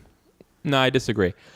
Anyways, You disagree that Yoda led the Jedi into extinction? well, I mean, he didn't lead anybody because he fucked off Kashyyyk and went to Dagobah by himself in his little tiny pod. Yeah, what a fucking coward, right? Captain goes down with his shit, man. Yeah. Out of here I am. Oh, don't even get me started. Don't get me started. Yeah, so Fallen Order, who knows? I'm curious because people who have played it seem to like it, but last fucking year people who played Anthem seem to like it. So Did EA say anything about Anthem? they mentioned Anthem but didn't show it. And Anthem also exists. I can't even remember the context. I think I just saw a tweet about that. It was that idiot Jonathan McIntosh who does his dumbass counting violent games thing. I don't know what that is. He's a Twitter guy. He talks about games. The only thing that he cares about is he's anti-combat. He's fine with violence as long as it's not in the mechanics. Cool. He's a dumbass. Yeah, he's just a total fucking dumbass. Like he was doing his list of what games, how many violent. He was like, look at the big percentage of violent games, and then one of his games was like, it was called something Reaper or whatever, and it's a puzzle game where you play as like the Grim Reaper, and he didn't count it as a violent game because it's just a puzzle game. Like it's like, okay, well then you have a stupid, narrow, and useless definition of violence. Listen, I mean, as I mentioned earlier, like increasingly I have problems with the amount of violence in games, but like I also get where it comes from. It's just like violence is simple and has clear winners. You know, like it's really easy to make mechanics around violence. It's really hard to make engaging mechanics around emotional understanding. Well, we say that, but it could just be that like we are very culturally versed in violence as a language and not so culturally versed in language as a language. Oh, that doesn't... maybe. Keith, I'm thinking about what you're saying to me right now, and I am kind of feeling like I want to shoot you in the fucking face. So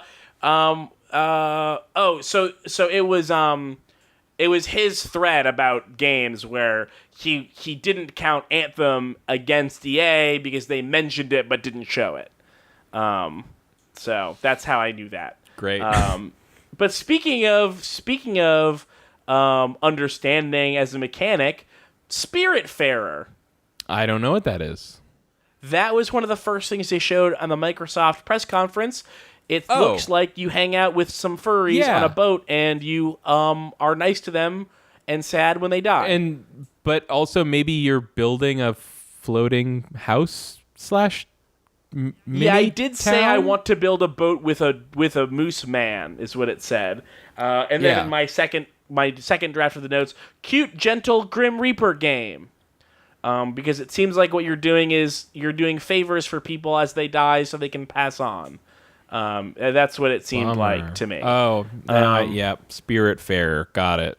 Yeah, very, very. It looks gorgeous. I think it like has a really, really cool look to it. There was a moment where the main character falls down and laughs like at someone's joke or something, and I was like, that looks so good. I've never seen a character laugh so convincingly in a game. And it's not like photorealistic; it's very cartoony. But like they just did a really, really great job drawing like emotions onto this girl's face. Well,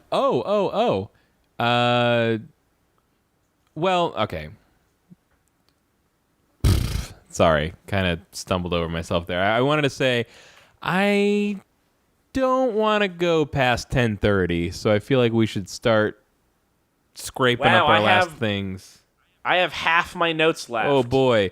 Hey, did you see that? See that Breath of the Wild sequel? I did. teaser. Looks spooky. Looks spooky. I like it. Looks extra spooky. I'm like really, really pumped to have more Breath of the Wild. I kind of just assumed that it would be its own thing and there would never be another one. Oh, because it's no. Zelda. I thought this was going to be what Zelda was forever. Well, I mean, I don't mean that they would never do something similar to it gameplay-wise. Oh, you just mean story-wise. Literal sequel, very rare for Zelda. I agree with that. There's one? Is there only one direct sequel? No, I can think of two. There's Majora's Mask is a direct sequel to Ocarina, and Spirit Tracks is a direct sequel to Phantom Hour. Well, I guess it's not a direct sequel. It sort of is. Yeah, okay, you're right. Do you play as the same Link? No. Yeah, there you go. One direct sequel. There you go. Wait, no, there's got to be more. Oh, Zelda 1 to Zelda 2. Motherfucker. Zelda 2 doesn't count. That's not a game. Link to the Past to Link's Awakening. That's the fucking most dismissive thing I've ever said. I didn't. I said Zelda 2, not a game. Right. No, you're right. You're not wrong. Okay, let's blaze through some stuff. Ooh, yeah, I'll blaze. Good idea. Okay, Cyberpunk 2077. It's every day it looks worse to me. Yeah, I mean, I don't know. That might be a little more negative than I feel about it, but I will say, like, of what they showed, I was just sort of like, yeah, it still looks like a game I want to play. I don't know, whatever. For me, they keep getting really bad PR for being generally awful, the worst, and scummy, and they had that they had that potentially transphobic poster that they were asked about and had 4 different equally lazy answers about why they did that. Yeah. On top of having been transphobic in the past. Yep. On the GOG Twitter. On top of when CD Projekt Red got mentioned and everyone started cheering, I was sort of like, don't they suck? I can't remember why, but aren't they not great? They suck. Yeah. They suck. They suck and they're not great. They had there was a ton of really racist defenders of The Witcher 3 when people were like, it sucks that there's no black people in any of these games. Actually, historical fantasy accuracy, thank you. You're right, yeah, you're right. It was only white people and literal trolls and monsters. So they just kind of let their shithead white nationalist fans talk about how black people don't belong in video games, and didn't really comment on it. And then a bunch of another big one is that their initial trailer. So there's the same character V. They've got the plain white guy V, and then they've got the lady V. And I've only seen the guy.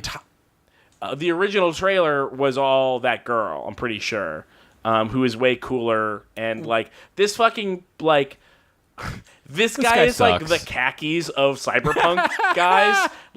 He's, the most boring fucking looking guy in the world that I've ever seen. Sensible shoe of Cyberpunk protagonists.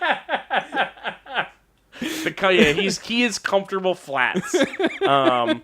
And the original trailer, I'm pretty sure, was all the girl who is much better designed and much more interesting. I'm not really sure what you're talking about, because the only Cyberpunk stuff I remember is stuff that didn't have any clear main character. This really? is the first time I remember that. I do remember I remember that Lady V. The announcement teaser from years ago had a woman, but it kind of seemed like this, or didn't she die or something? Get shot? I cannot remember specifics, but my memory is that they had a trailer with the Lady V, and then on top of all of the other shit they did, they shifted focus to the dude and put him on the box. And it's on its own, this would not be such a big deal probably, but in conjunction with everything else, yeah. like doing a bad job making this world, doing a bad job having PR, doing a bad job designing this dude, doing a bad job not having that dude murdering some black people in the trailer. Yeah. Like, having the racist gang. What's the racist gang? Oh, the Voodoo Boys. Oh, cool. So man, these guys fucking suck. Yeah, right. So this is what I've learned. I don't know much about the Cyberpunk franchise, but what I saw was that the Voodoo Boys is a canonical gang of white pretenders doing voodoo shit as aesthetic. And then CD Projekt Red was like, let's make a racist gang of like tropey black people. It's sort of like there are 4 different answers about the poster, the in-game poster. I don't wait. Like, sorry, go ahead. Sorry. So they gave so people asked them about the poster, and they gave 4 different bad answers, like at the same time. Like they just like kept like giving different answers, like different like they just didn't do a good job of answering why they did like this. From one account or from different people. It was the artist that actually like put it in the game, like drew the thing. He's like in charge of doing like the corporate ads and other art for the assets for the game. Gotcha. And so they asked that guy was at E3. They were like, "Yo, what's up with this poster?" And then also there was another person on the game that gave a different answer. So he flip-flopped in his own answer, and then there was another person that gave a different answer, and they were all bad and lazy answers. And it's kind of like if they had just picked one of those bad, lazy answers, if they were well-intentioned, it probably wouldn't have come off so bad. But instead, they like obviously are either not well-intentioned or don't care enough to give a good answer because they gave 3 or 4 different bad answers. Sorry, could you run through the answers again for me? I'm the worst. I don't have. I had pulled quotes. I thought you had maybe remembered them and like said what they were. No, they were long. I only saw one of them. You saw the poster? Yeah, I saw it. Quote, this is all from one thing. Quote, you'll notice many advertisements for anything, a table, a chair, a roof tile. Slap a random sexy person on top and say, hey, buy this. This shows the sexploitation of those people, and many of our advertisements feature this sexualization. We sexualize men, women, and people in between, all to show how terrible this is. A paragraph sorry, that's not the quote that I meant. People need representation, and representation in a good way. This is the same guy, like a paragraph before that. And in Cyberpunk 2077, we're showing a world where many of the things which may be taboo or unusual today are completely normalized. And then closer to the end of the thing, it was meant to make people feel uncomfortable, not because they're seeing someone with breasts and a penis, but because the body is being exploited. I didn't slap a penis there for people to laugh about it. There is a beautiful body being used to sell soda. We sexualize men, women, and people in between, all to show how terrible this is. Yeah. So that's like a bunch of really bad answers all rolled into one. But if they had focused on one of the several perspectives that they gave and actually meant it, they probably could have come up with something thoughtful that didn't then make people even more mad. Yeah. Yeah. So that's what I was saying. Yeah. When all's said and done, I came out of this E3 less excited for Cyberpunk than I went into it, and that just sucks. Yeah. I was sort of like, I don't want to say that I was expecting them to be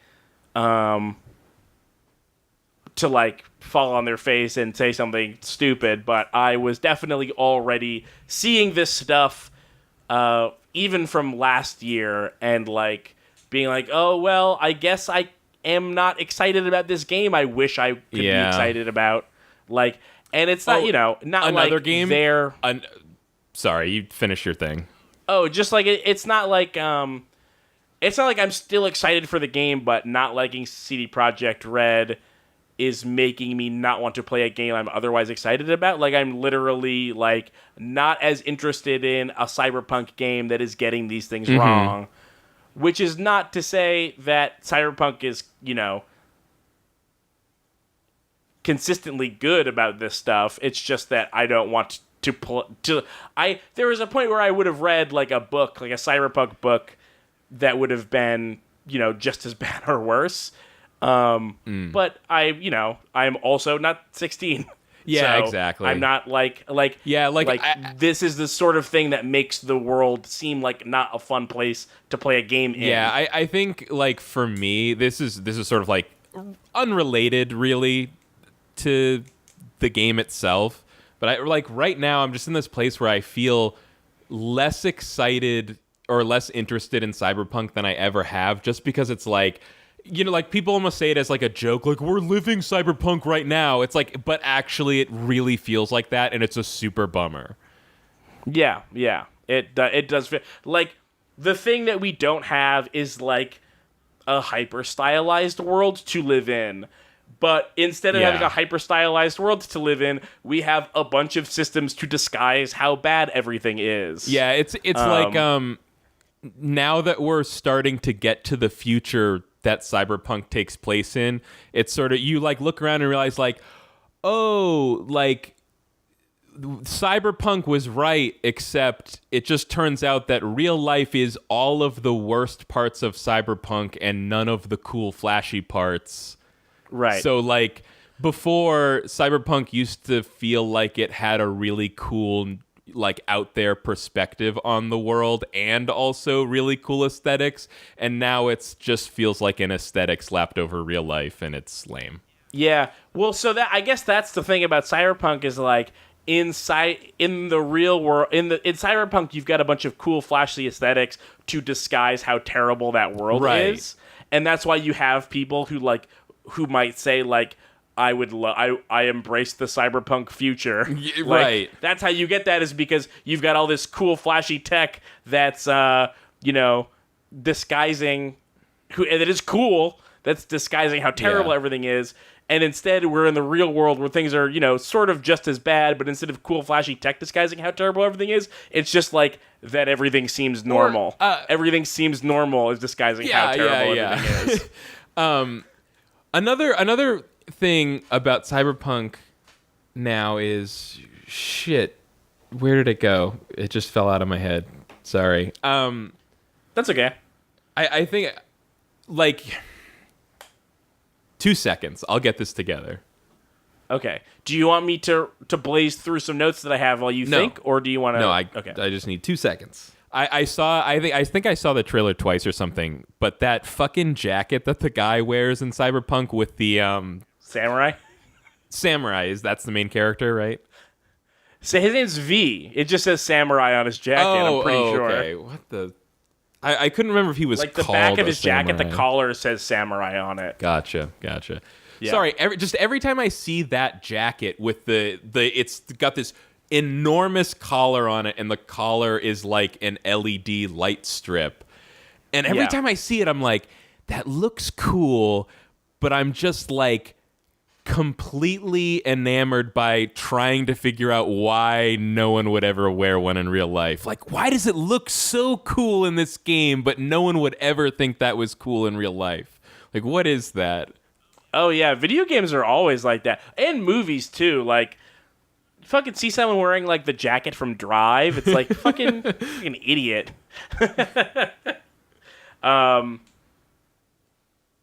The thing that I don't... The only thing that I see when I see that jacket is that it says samurai in the back, and I'm like, fucking samurai of what? Fuck off. It is... Although, it is, you know that it's cool because it's 40% Sasuke. It's 60% away from being a Sasuke. What? It's 60% away from being a Sasuke. Sasuke goes all the way around. Oh, the collar. His collar is only 40%. Talking about? You know what happened? Like what? A few minutes ago, I vaped a little bit, and I think it had a delayed reaction, and now I'm just like on the floor a little bit. Okay, that's fine. You'll recover.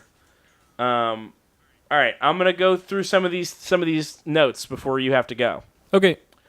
Dynamax is worse than Mega Evolutions. Yes. I'm sick of Pokemon gimmicks. Yeah. I was afraid to bring this up because you mentioned seeing the Sword and Shield Direct and you seemed kind of positive on it, and then I watched it and I was like, Dynamax looks like it sucks, and I also tweeted that Dynamax is dumb. I was dreading having to maybe argue with you about Dynamax. No. The other big Pokemon unpopular opinion is that fucking Corgi Pokemon looks like it's sick and it needs to go to the vet. I do not like it.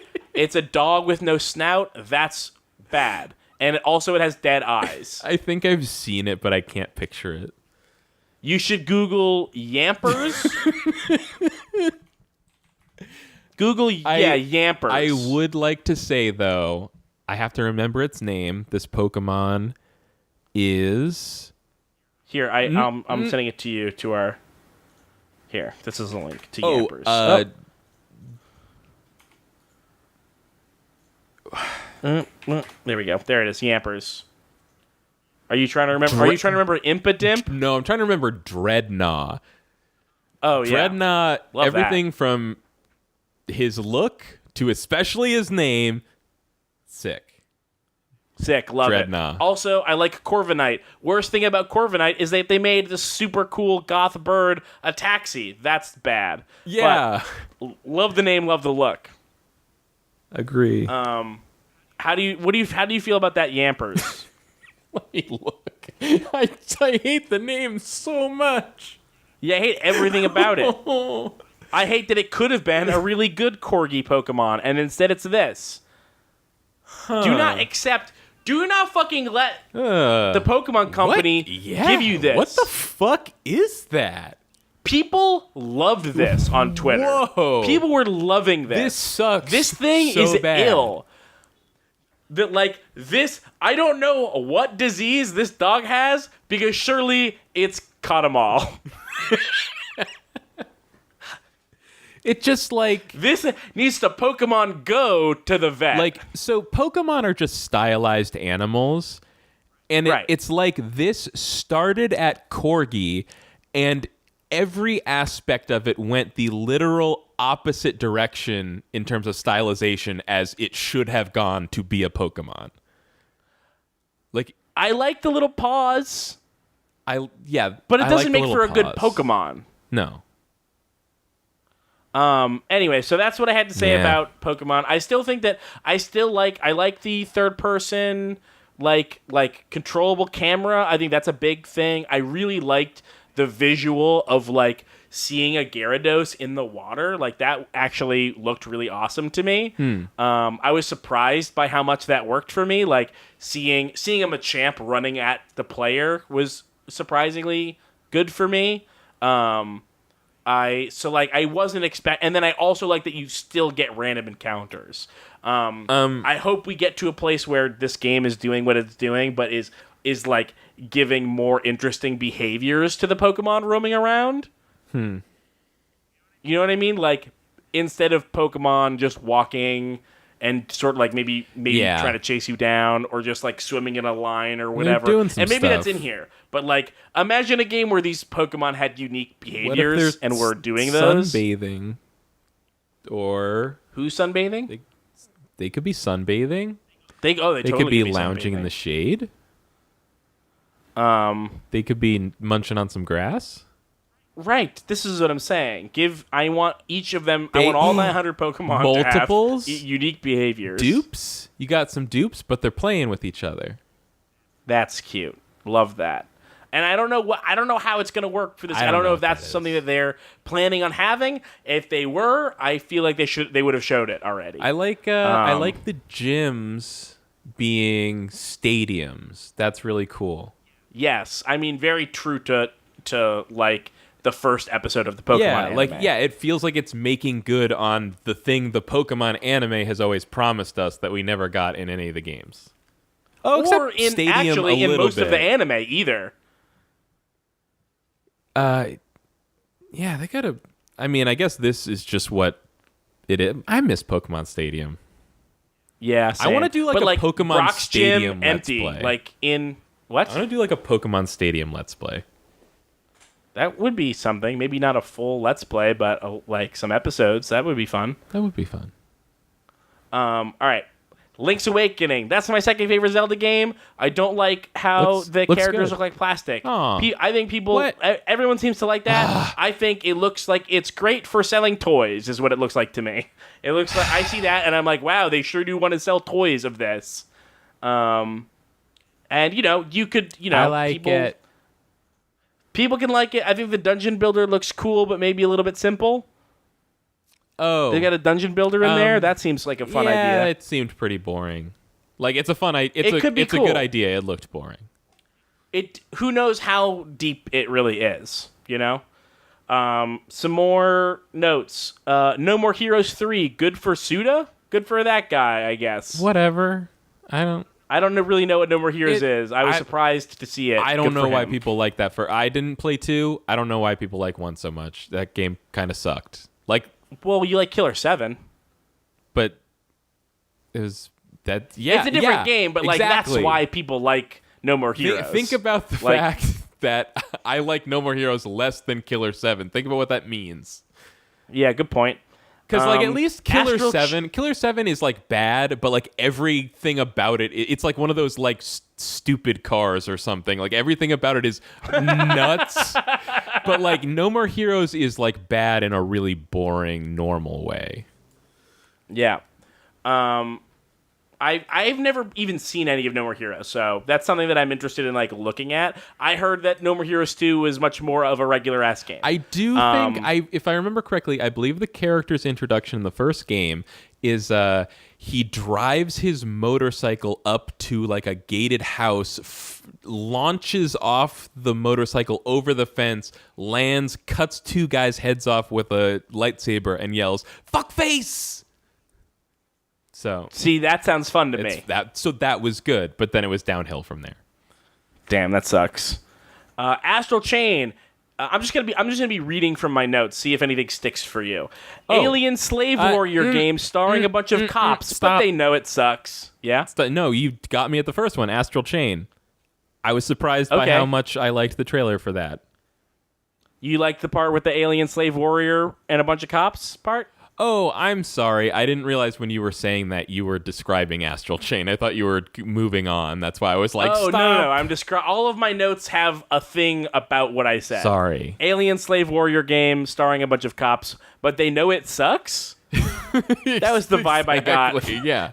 Yeah, it seems like we got an email that they do about sucks, that too. But they know that it sucks, and then they're upset about it. Yeah, the trailer was it was 2 different characters, and one of them was like the alien slave pets that we made are perfect companions. And then someone was like, but are they? And then they're like, they're so good and they save our lives. And someone was like, but is it a curse? But do they? So we have a question about that. We'll get to it at the end. We're rushing through this because Kyle sprung on me that it's almost time to end it. I gave you a 30-minute warning. It was 18 minutes. I mean, obviously, we're already past it. Luigi's Mansion by 3 minutes? Astral Chain, go Okay, ahead. yeah. What did you have to say about Astral Chain? I don't know. You don't know? We'll come back to it if you remember. Luigi's Mansion 3 has a bizarrely edited trailer with a weird tone. Why make this? I was, this is something you could ask about a lot of games, and maybe it's something that we should ask, but, there's 2 of these. Isn't that good? Isn't that enough? Wait, Luigi? Oh, you're just being a jerk. No, Luigi's Mansion is great. I'm glad there's a 3rd one. How come? Because Luigi's Mansion 1 was good, and Luigi's Mansion 2 wasn't as good. And so, you think now this one's going to be good? I just hope that it will be. Luigi. I said, Oh, I didn't finish. Why make this? Also, Luigi, why make this? Hasn't Luigi suffered enough? Online co-op, though. Online co-op, that's fun. And, couch co-op, right? Yeah. I feel like I've been hearing a lot of, especially from Nintendo, online co-op. I'm glad it's coming back. It disappeared. Yeah, well, they've got to get that $3 a month somehow. Final Fantasy Crystal Chronicles re-release online co-op. Dope. That's one of the only Final Fantasy games I ever played. That's a dope game. It's funny you say that because I was just about to say, interesting fact about this game, no one's ever been able to actually play it with anybody else, so it's great that it has online co-op now. I played it with our cousin Dylan. I might have done... Was that not with me? No, it was at my house on Dylan's GameCube. Yeah, I think I have Crystal Chronicles, and I actually have 4 GBAs now and 4 cables, so I have all the shit. But yeah, I played that with 2 other friends, literally one time, but it was really fun. But it was one of the... For anyone who doesn't remember, Final Fantasy Crystal Chronicles was a co-op game on GameCube, but it required to have a Game Boy Advance and a GameCube link cable for each player. Ice Cream Jones says, children and females love Luigi, according to Nintendo. That's really funny. Wait, what? I like Luigi, I just don't like Luigi's Mansion. I think that's why I don't like Luigi's Mansion, because I feel like he deserves better. You might like 2 more than 1. Maybe. Why? It's more level based, and it's more directly puzzle based from what I've seen. Instead of wander based? Yeah, I think there's less wander. Here's the thing that I don't like about it is I don't like the sucking up ghosts part. Oh. I don't think that part is fun. That's kind of a big part. Right, yeah, that's why I didn't think I would like 2. It's possible though. Maybe they tweaked it in just the right way where I think it's fun. 3 has you can smash the ghosts on the ground. Maybe that'll do something for me. But yeah, I don't know. It just doesn't seem like my sort of thing. Yeah, I have an email here to read. Email question. Oh, we're gonna do emails now. I have more things that I want to talk about real quick. This will be fast. Okay. Softboy. Nothing we've ever done is fast. Softboy Maddie asks, "What's the best way to rehydrate Ganon?" Babyfoot. Baptize him in the waters of Lake Hylia. Did you see those? I'm sure you saw that on Twitter. What? People were drawing Ganon all hot and with great skin. No, great skin. Yeah, that's what rehydrate Ganon means. Is people were taking the mummy from the trailer, and they were drawing really nicely moisturized Ganon art of hot young Ganon. A lot of them look like Broly. Okay. Which then made me think of just replace Broly with Ganondorf. Okay. I want to say this about Zelda. You remember when they first showed off, very, very first time, Link for Breath of the Wild, and it was Link wears blue now, or something. Yeah. And it felt very natural for me. Really? I didn't consider that it was not green until forever after that. Yeah. But yeah, you're not a big Zelda fan. No, Breath of the Wild is the second Zelda game that I like, and it became my first What's favorite. the first one? Link's Awakening. Oh, okay. That was the first Zelda game that I like. I guess I also like Oracle of the Ages and Oracle of the Seasons. Those are good. They're the same game, so that's one. Oh, what's it? I had an okay time with the re-release of Ocarina on 3DS.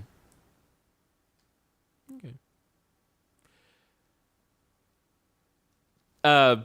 I've said I just now realized it's weird that he doesn't wear green in that game.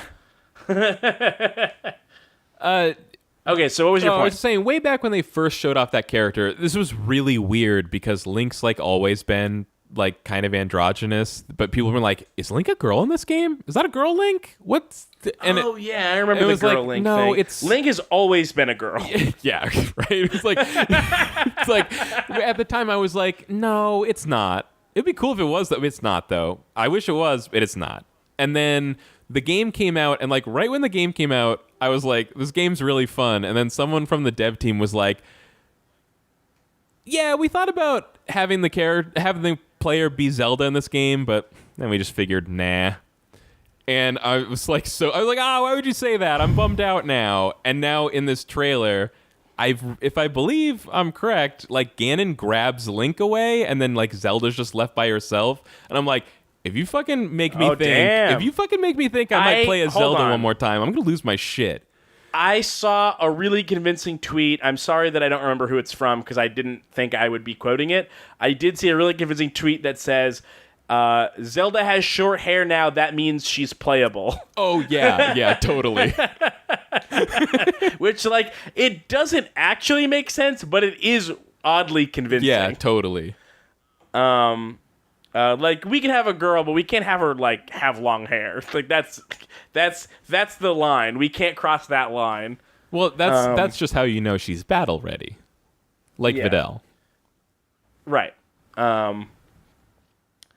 Although Android, no one will ever 18's find got my some longer Videl hair. Stan account. You have a Videl Stan account? Isn't it just at Kyle T. Churchill? That's the one, you found it. Yeah.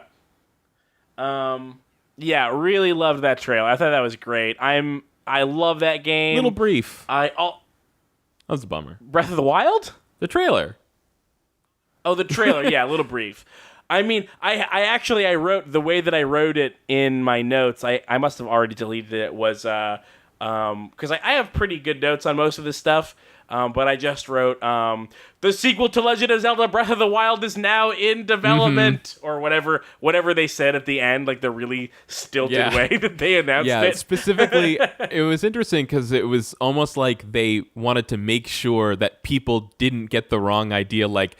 Not the next major Zelda title is in development. It's like, let's be clear, we're doing the Breath of the Wild again. Sequel to Breath of the Wild, yeah. Looks great. God, it looked like spooky kinda, and it's like, ooh, they're gonna make it spooky a little bit, maybe. And is this gonna be the new Majora's Mask? Oh, I hope so. Tonally? Yeah, that would be sick. What was cool though was it was at the very end of the Nintendo Direct, and they did the cool thing where they didn't say, check out this Zelda trailer. They're just like, hey, that's it for us. We're gone, but check out one more thing. See ya. And then it was like, oh shit, this is Zelda. Yeah. If I hadn't already seen the trailer, I would have been shocked. Yeah. If you could, because they were like, that's it for us. And then they're like, but is it really Zelda? If you had me mic'd, I was like, oh shit, is this Zelda? Is this fucking Zelda? Dude, this is fucking Zelda. That's Link, that's Zelda. I'm very excited for it. That game is so fucking good. It's so good. We still need to do the video of you beating Ganon for the first time. That's true. And now that there's more Breath of the Wild, I don't feel sad in my heart for beating Breath of the Wild. Yeah. So I'm feeling more ready to do it. Here's a question though. I was wondering how long it was going to take them to put out a new Zelda game, because I'm like, if they're going to do another Breath of the Wild, they're going to have to make this whole fucking huge world again. But is this going to be like the Crackdown 2 of Breath of the Wild? Like, it's the same world, but like stuff's just like a little shittier? That would be that. Well, that didn't work for Crackdown 2. It would work way better for Breath of the Wild for obvious reasons. Imagine that Breath of the Wild 2 is like Crackdown 2, but good. Sure, yeah. Yeah, man, okay. Yeah. I mean, that would be a little disappointing, but it wouldn't be as disappointing as Crackdown 2. I mean, once you add but good, then it has to be not disappointing by default. So yeah, if they could do it and not make it disappointing, then I wouldn't be disappointed. Wow. Yeah. And you'll cut off your left pinky. You'll wager your left pinky. Yeah, I'll wager that. Speaking of some of my favorite games of all time, did you get a chance to play Outer Wilds yet? Yeah. I'm having a real tough time getting into that game. How? Why? I don't know. Well, first of all, I'm always playing it like late at night when I'm super tired. That's the main problem. Okay. But it's just like I've been having a real hard time like getting a handle on where I want to go or what I want to do, and You can go anywhere and do anything. How much have you played? How many hours have you played? not many. I'm gonna You've gone through a loop, I assume? sorta. Or yes. What do you mean, sorta? I think Yes? it was weird because the first time I died, like physically, and so it did like the whole like whoa time is rewinding thing, but Yeah, same but to me. like yeah. I didn't end up finding out why it was happening until later. So you've gone through at least 2 loops. Yeah. Okay. Yeah, that's the same thing that happened to me. I was like, "What is this? I'm interested." See, that was interesting in itself. Was Yeah. like, that's what happened there. So the trick is, you should just go and poke around. Go to the moon. They Yeah. sort of recommend you start on the Yeah, moon. I've done a little bit. I've done here and there. And then have you seen the map, like the clue map, Yeah, the rumors yeah. map? So like, I think the trick of the game is just like, just go yeah. to the places where the map No. is not filled out. No, That's the I thing. do get that. It's just like I think right now my problem is none of those rumors have gotten to interesting stuff yet. So it's just like a Okay. big board of Yeah. the most boring shit. So I got interesting shit straight away because the first place I went was the Comet. Oh. And then the second place that I went was the Dark Bramble, which are not. I didn't go to the moon until like after that stuff. And like you can't find everything all at once. You've got to do everything in Yeah. like bits and pieces. The- Like not just all at once, like in one loop, but like you can't do everything on Dark Bramble. I'm pretty sure until you go like to other places first. I've definitely seen cool stuff. The first place I went was Giants Deep. So I went in and was like, what the whoa. Oh wow, that was the last place I went. That place is Yeah, nuts. that place is crazy. I actually love Giants. I actually love Giants Deep. The your friend on Giants Deep is my favorite of your friends. Okay. Yeah, so Talk to the Travelers. that was my first experience, was going to Giants Deep and being like, this is awesome, and then getting like brutally killed, like separated from my ship and then just like murdered. Yeah, you'll get a better handle on like flying the ship, and then you'll find a piece of the story that really hooks you, and then it will just sort of expand from Okay. there. Because that rumor map just explodes. Like Okay. there are like 50 different links. Right now, it's like, this dude likes to whistle. And then like something else is like, guy on the moon? there's a pathway in a city. I'm like, wow. Did you went to the ruins on the moon?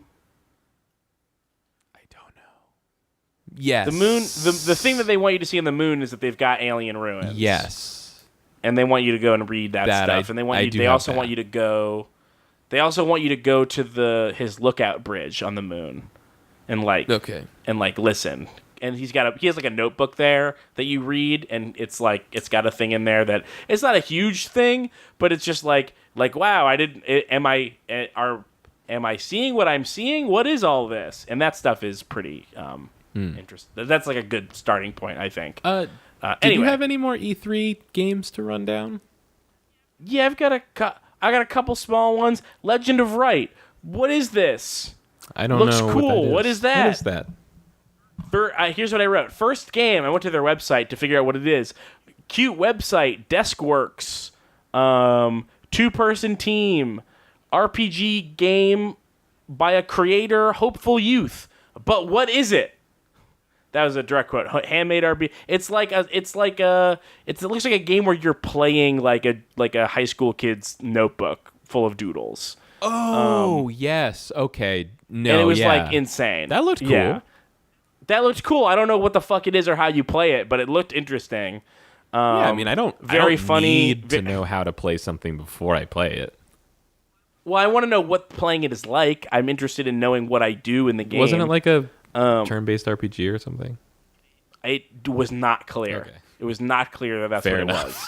And I watched it again a second and third time, and it still was not clear. Sorry, this just jumped into my head out of nowhere, but it was interesting that Square Enix had a bunch of trailers in their press conferences for games that were already released. Basically, just seemed like because so many extra people would be watching because of Final Fantasy VII. They're just like, let them know about what else we got. Yeah, that was pretty funny. And some of that stuff was weird. Why did they put Call of Duty 2 in there? Wait, what? They had a trailer for Call of Duty 2. No, it was called like it was like it just was Call of Duty 2. It's Day of Defeat. No, it was not. It wasn't that either. Yeah, I can't remember what it's called, but yeah, as a war game, it was an expansion to a war game. Yeah, it was something 1944. Yeah. It was Battalion 1944 is what it's called. Eastern Front expansion. You shoot people, and then it gives you 5 points. Whatever. I'm sure that's fine. I really liked Call of Duty 2. Keith, I'm telling you, it's Day of Defeat. But I really liked Day of Defeat. That one map where it rained, that was my jam. I loved that rain. I've got one here. The Good Life. Took a picture of a short man. Interesting. Oh, this is that sweary game. Good for him. Small town murder mystery. At night, everyone is cats and dogs. What? That's what that game is. It's a murder mystery in a small English town, and they have a big secret. And the secret isn't the murder. It's that everyone is cats and dogs at night. What are you talking? I actually am not even... It's called The Good Life. It's a town where everyone is cats and dogs at night. It's like Toy Story, but instead of... It's like Hotel for Dogs, but instead of hotel, it's a town, and instead of for dogs, it's for cats and dogs. It's still for dogs, but those dogs were people. Bored by Gears of War, that trailer was bizarre. Yeah. I was like, points for being different, but it wasn't good. Yeah, sure. It was not good. No. Okay, Gears of War, every fucking Gears of War game is like, we've got to protect ourselves against the locusts, and then by the end they're like, locusts maybe are coming we're to steal the bad our guys. jobs. Every time at the end of those games, it's like, wow, maybe the locusts were not so bad, and maybe it's our fault for invading their planet and drilling holes into the planet. And they just keep resetting. Every game is like, locusts are bad. I'm like, oh wait, maybe we're bad. Each one, it's stupid. Can you drop me a link to the live stream, please? Yeah, sure. Here we go. Thank you. All right. Excited to see if Elden Ring will be my kind of From Software game or not. Oh, but either way, yeah. I don't need any ideas from George R.R. Martin. He has nothing to offer me.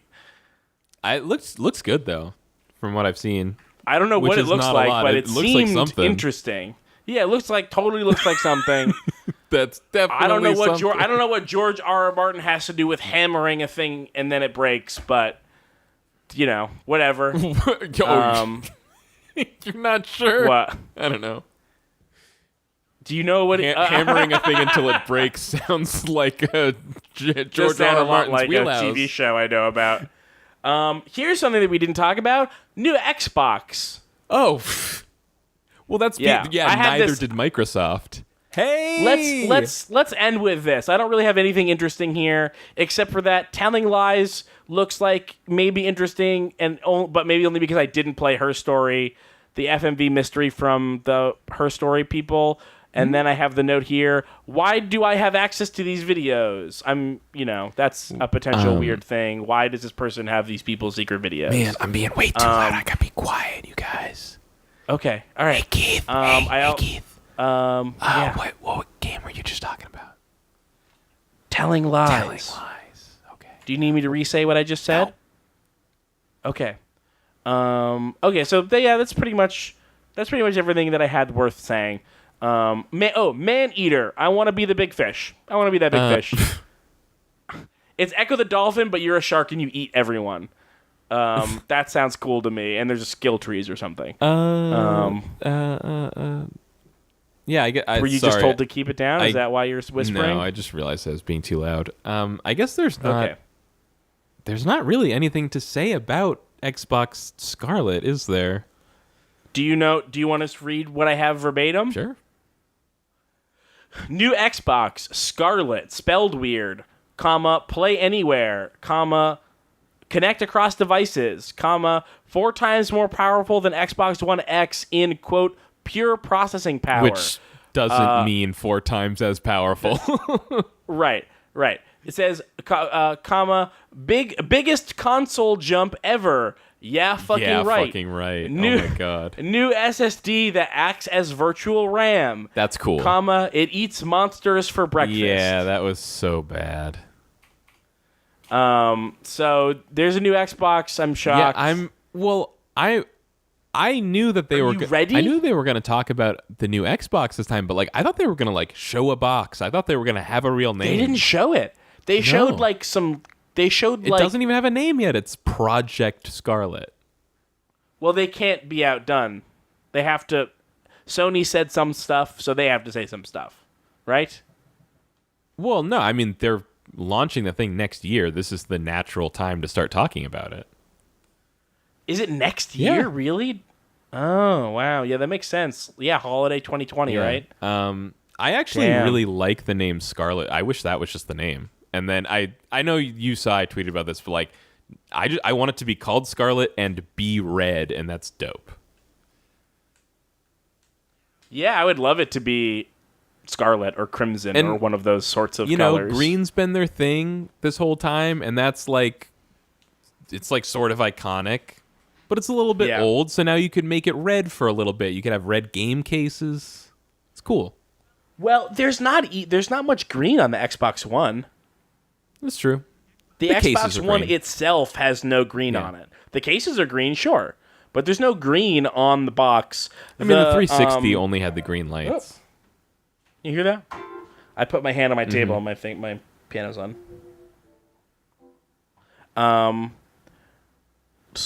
Yeah, I mean, are you ready? That's the question. Are you gonna buy a system? It's probably gonna be like $500 or $600. Are you ready for that? That's a bit steep. So financially, am I ready? No, I'm never going to be. But like spiritually, do you want a new box? That's the I guess put the finances aside. Do you want to buy a new thing and have a new thing to play games on? Are you ready for that in your heart? I think like just in like the past month, maybe I'm actually starting to feel like maybe yeah. You know what I was seeing? So they talked about the vampire. No, sorry, I'm doing things out of order. They talked about the load times, right? Mm-hmm. They were like load times. Yuck, hate them. Yuck.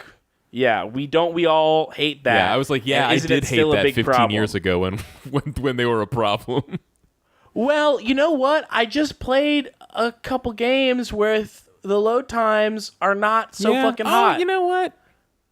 You're right. I played Vampire, which isn't even a game that looks any good, and the load times on that were crazy.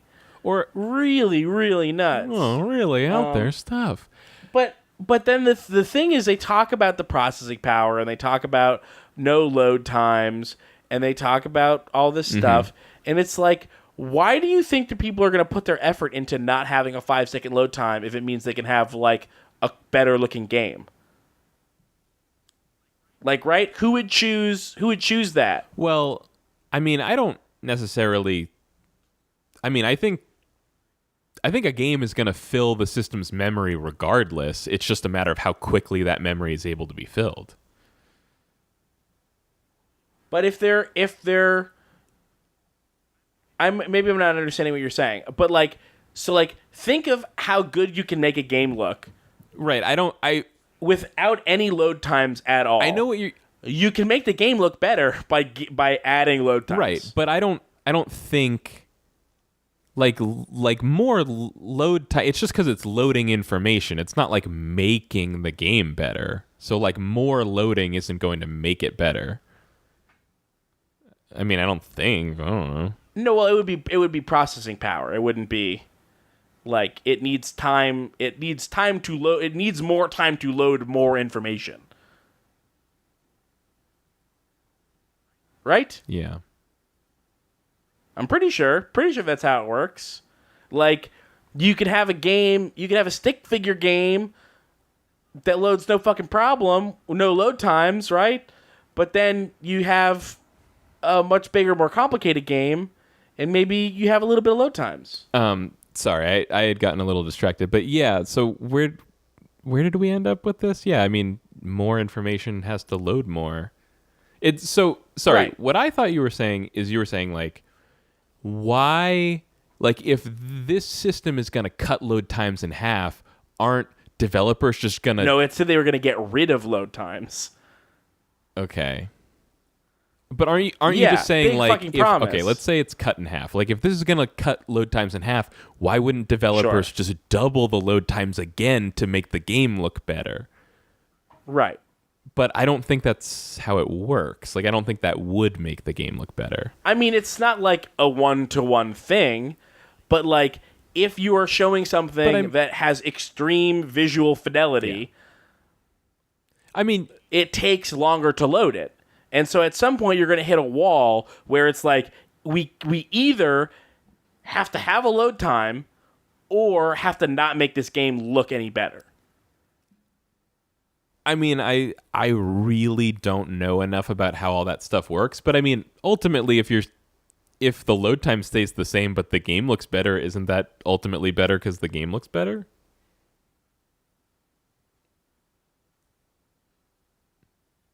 I don't think we're talking about the same thing. They're saying know. let's get rid of load times, and I'm saying developers would rather have load times and a more complicated game visually. That's what I'm saying. If the thing, if not having any load times means you have to not make the best looking possible game, I think people are going to ignore that. Nobody's saying that though. They're saying that fucking said it on the Xbox. They're saying that having an SSD in the thing will make games load faster. They really focused on like we're getting rid of load times.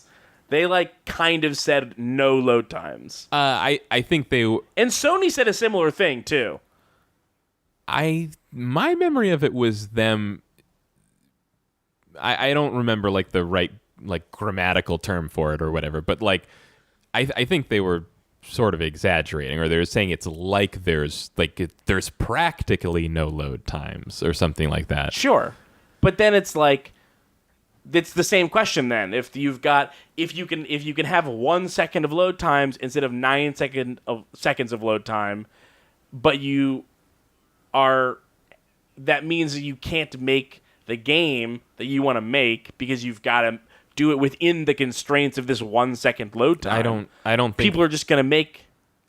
I would be shocked if there was a constraint on load times. I don't think that's what they're saying at all. I think they're just saying that the system is made to load faster.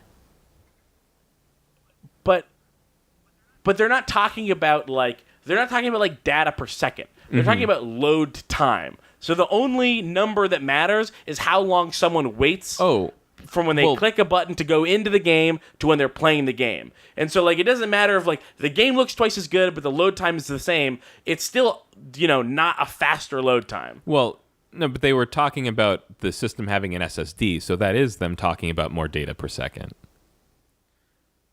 No, but that's not what they're advertising. Okay. They're not advertising more data per second. They're advertising faster load times. Ice Cream Jones says they went from the Sony Spider-Man load time demo was impressive if they can make that a solid thing. They went from 15 seconds fast travel load to 5 seconds.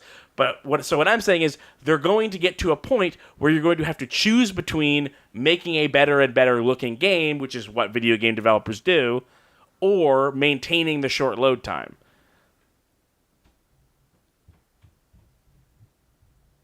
What else we got? Because I don't know. That's it. That's all I got. That's it. That's what we're going out on. That's E3. That's the last E3. Oh wow. We have questions. This came up on Giant Bomb. Them speculating if there's going to be another E3 next year. Of course there is. What? No, it's dead. They're dead. Yeah.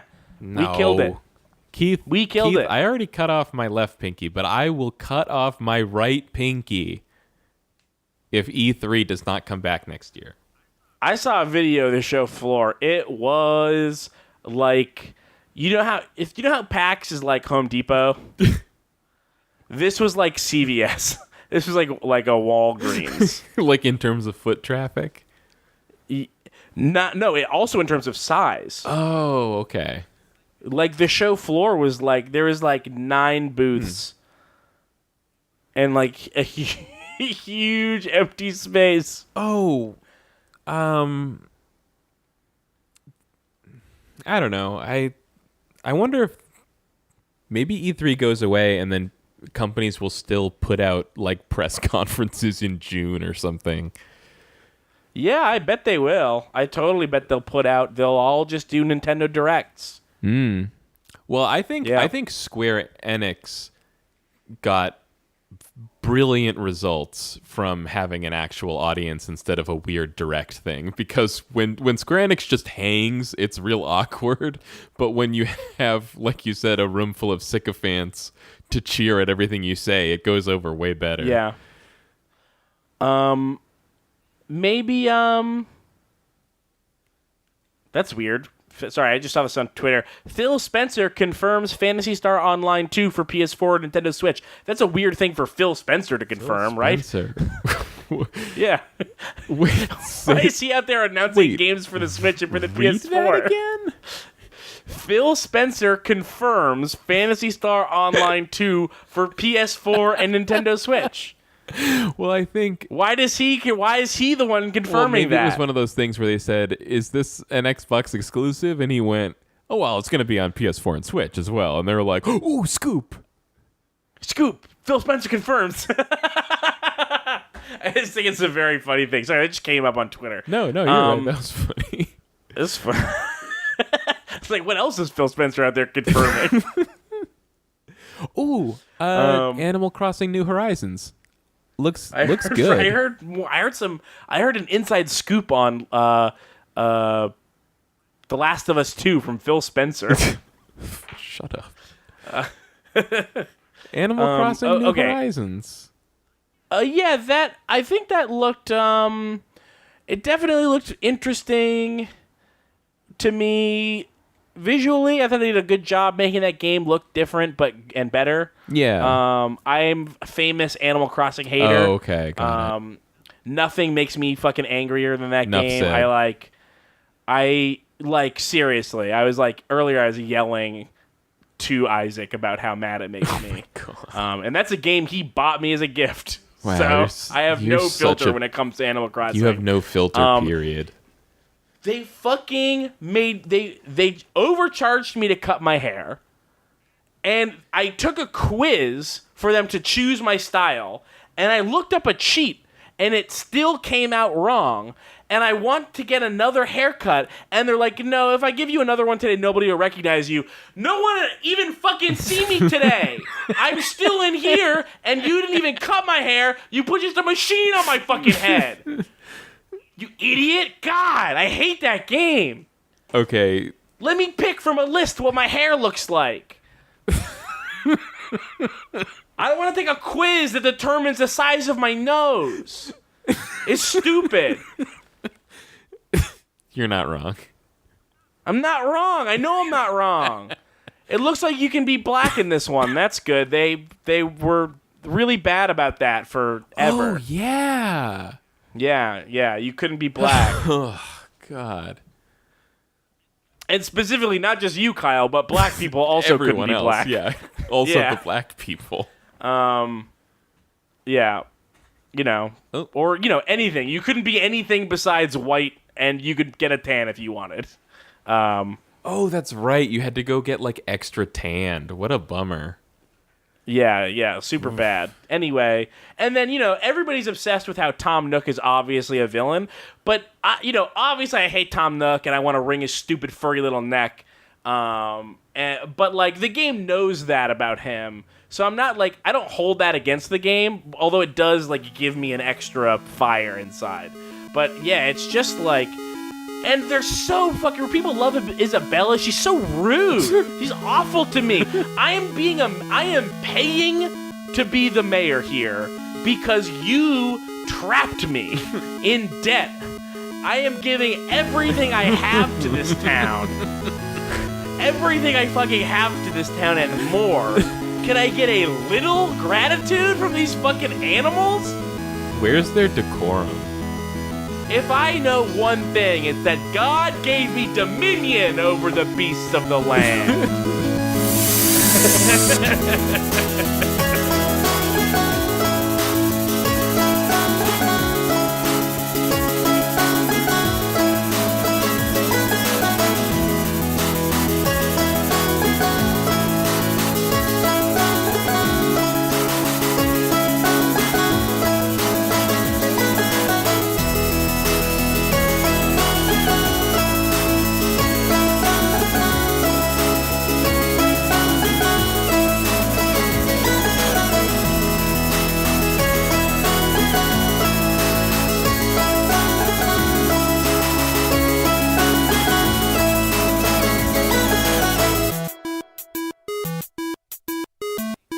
I have a closing thought on E3, so I want to close on. Although I do have one small piece of news. They have that Game Pass news, the Game Pass Ultimate. Oh yeah.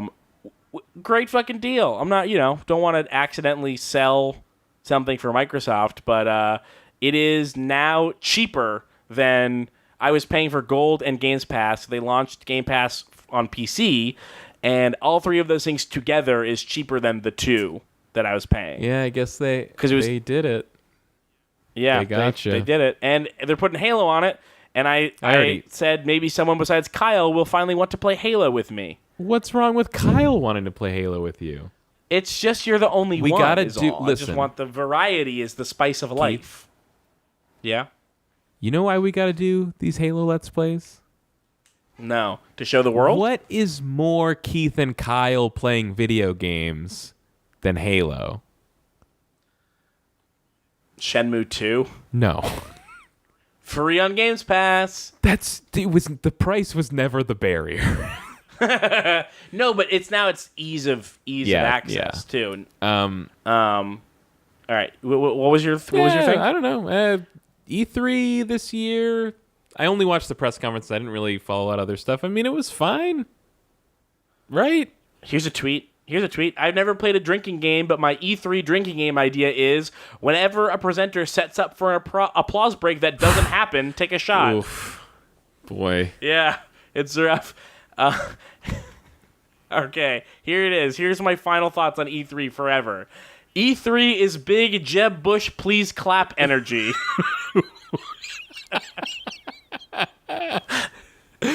Ooh, is E3 the Jeb Bush of video games at this point? That's I believe it is. Yikes! Yep. And and like Jeb Bush, it went out with a whimper.